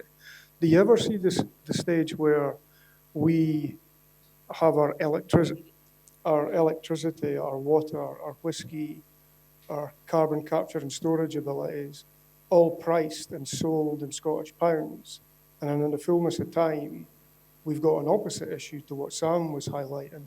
In the longer term, we've got a currency that's very, very highly valued in the world, which is a good, bad thing. Have a Norway problem. Okay, well, oil and gas are priced in dollars, and you're not going to change that. And that revenue, most of the oil and gas goes outside of Scotland. Most of it goes to England. Those dollars are not going to come anywhere near the Scottish pound. The only thing Scotland would get would be the tax revenue from that business. The whiskey, well, yes, it's produced in Scotland, sold by the distillers here. So they're, even if they're foreign owned, their costs are in Scottish pounds. The whiskey at the gate of the distillery is going to be priced in Scottish pounds, the US buyer will simply say, okay, well, that's X dollars, so I'll give you payment of X dollars in return for the whiskey. I think people misunderstand the Norwegian Sovereign Wealth Fund. The Sovereign Wealth Fund in Norway exists in order to keep the oil revenues out of Norway. Precisely because if you tried to take them all into Norwegian kroner, the currency would go through the roof, and they didn't want that. That was what the UK did in the 1980s. Mrs. Thatcher said, we're going to take all the oil revenues, we'll bring them into the UK pound. We ended up with a petro currency which went up to $2.50 and put most of British industry out of business. Things like Dunlop, Eveready, ICI, British Leyland, British Steel, all the big exporters, they all went bust in the 80s because the currency was ridiculously overvalued. And that was because of mishandling the oil revenues. So, as I say, that's why the Sovereign Wealth Fund exists in Norway. It's not really a reserve for the future. It's to keep the revenues out of the Norwegian economy. Yep. Yes. So we've been talking about it as the Scottish pound, and I wondered, is there an argument for keeping the name pound because the public, it's familiar to them, they may be more comfortable with that going forward, or would there be an argument for having something completely different named so that you're a fresh start? Well, I've explored the idea over talks and things over the years of there are some names of Scottish coins from the past. There was the Merc, there was the Lion with Lyon, and there was the Noble, but none of these have been popular. No. So I think I would say to people, that if somebody says, can we not just keep the pound? And if it's a doorstep conversation, I say, well, yes, we're going to keep the pound because a lot of people think that we already, because you get banknotes, a lot of people think we already have a Scottish pound. It's just but they don't realise it's a sort of Bank of England pound with a different label on it. But I would just say, well, yeah, we're going to keep the pound. We're just going to end the link with the English pound as a simple solution. You're going to have a different design, but it's the same pound as you've already got, and it just will end the connection with the pound next door. Yeah, just as all the Nordic countries have got kroner, it's quite confusing, but you go from one to the other, they've all got kroner, but they're their kroner. So, yes, gentleman here. Oh, you've got it. Yeah, just going back to the pensions for a minute, I heard a bit of fear that people had about, whether it's an English pound that the pension's held in, or is it, then you have to pay this conversion to the Scottish pound. But pension funds are kind of global, and they're predominantly held in global stocks. So they only keep just enough currency to, just pay the next month, because they know who they're going to be due money to and how much. So they only have enough currency just to pay the next month, and then they'll liquidate some assets to pay the month after that. So would it not be right that you don't have to worry about, having to convert English pounds to Scottish pounds, because they'll simply just liquidate assets to pay the Scottish pound to this. If you were in France, you'd be paying, or if you're in Europe, they'd be paying euros. If you're in Scotland, paying in Scotland. So you don't have to worry about that conversion. I think if it's a big company like Aviva, they'd have enough customers in Scotland that it would make it worth their while to just say, right, well, if you agree, in future we'll pay your pension in Scottish pounds. On the pension subject, it's useful you answer that, because there's another question. There are a number of large government pension funds in Scotland, so primarily local authorities. But for example, the Strathclyde Pension Fund, which was the old Strathclyde Region Pension Fund, has something that Jim's been looking at. It has something like 45 billion of assets.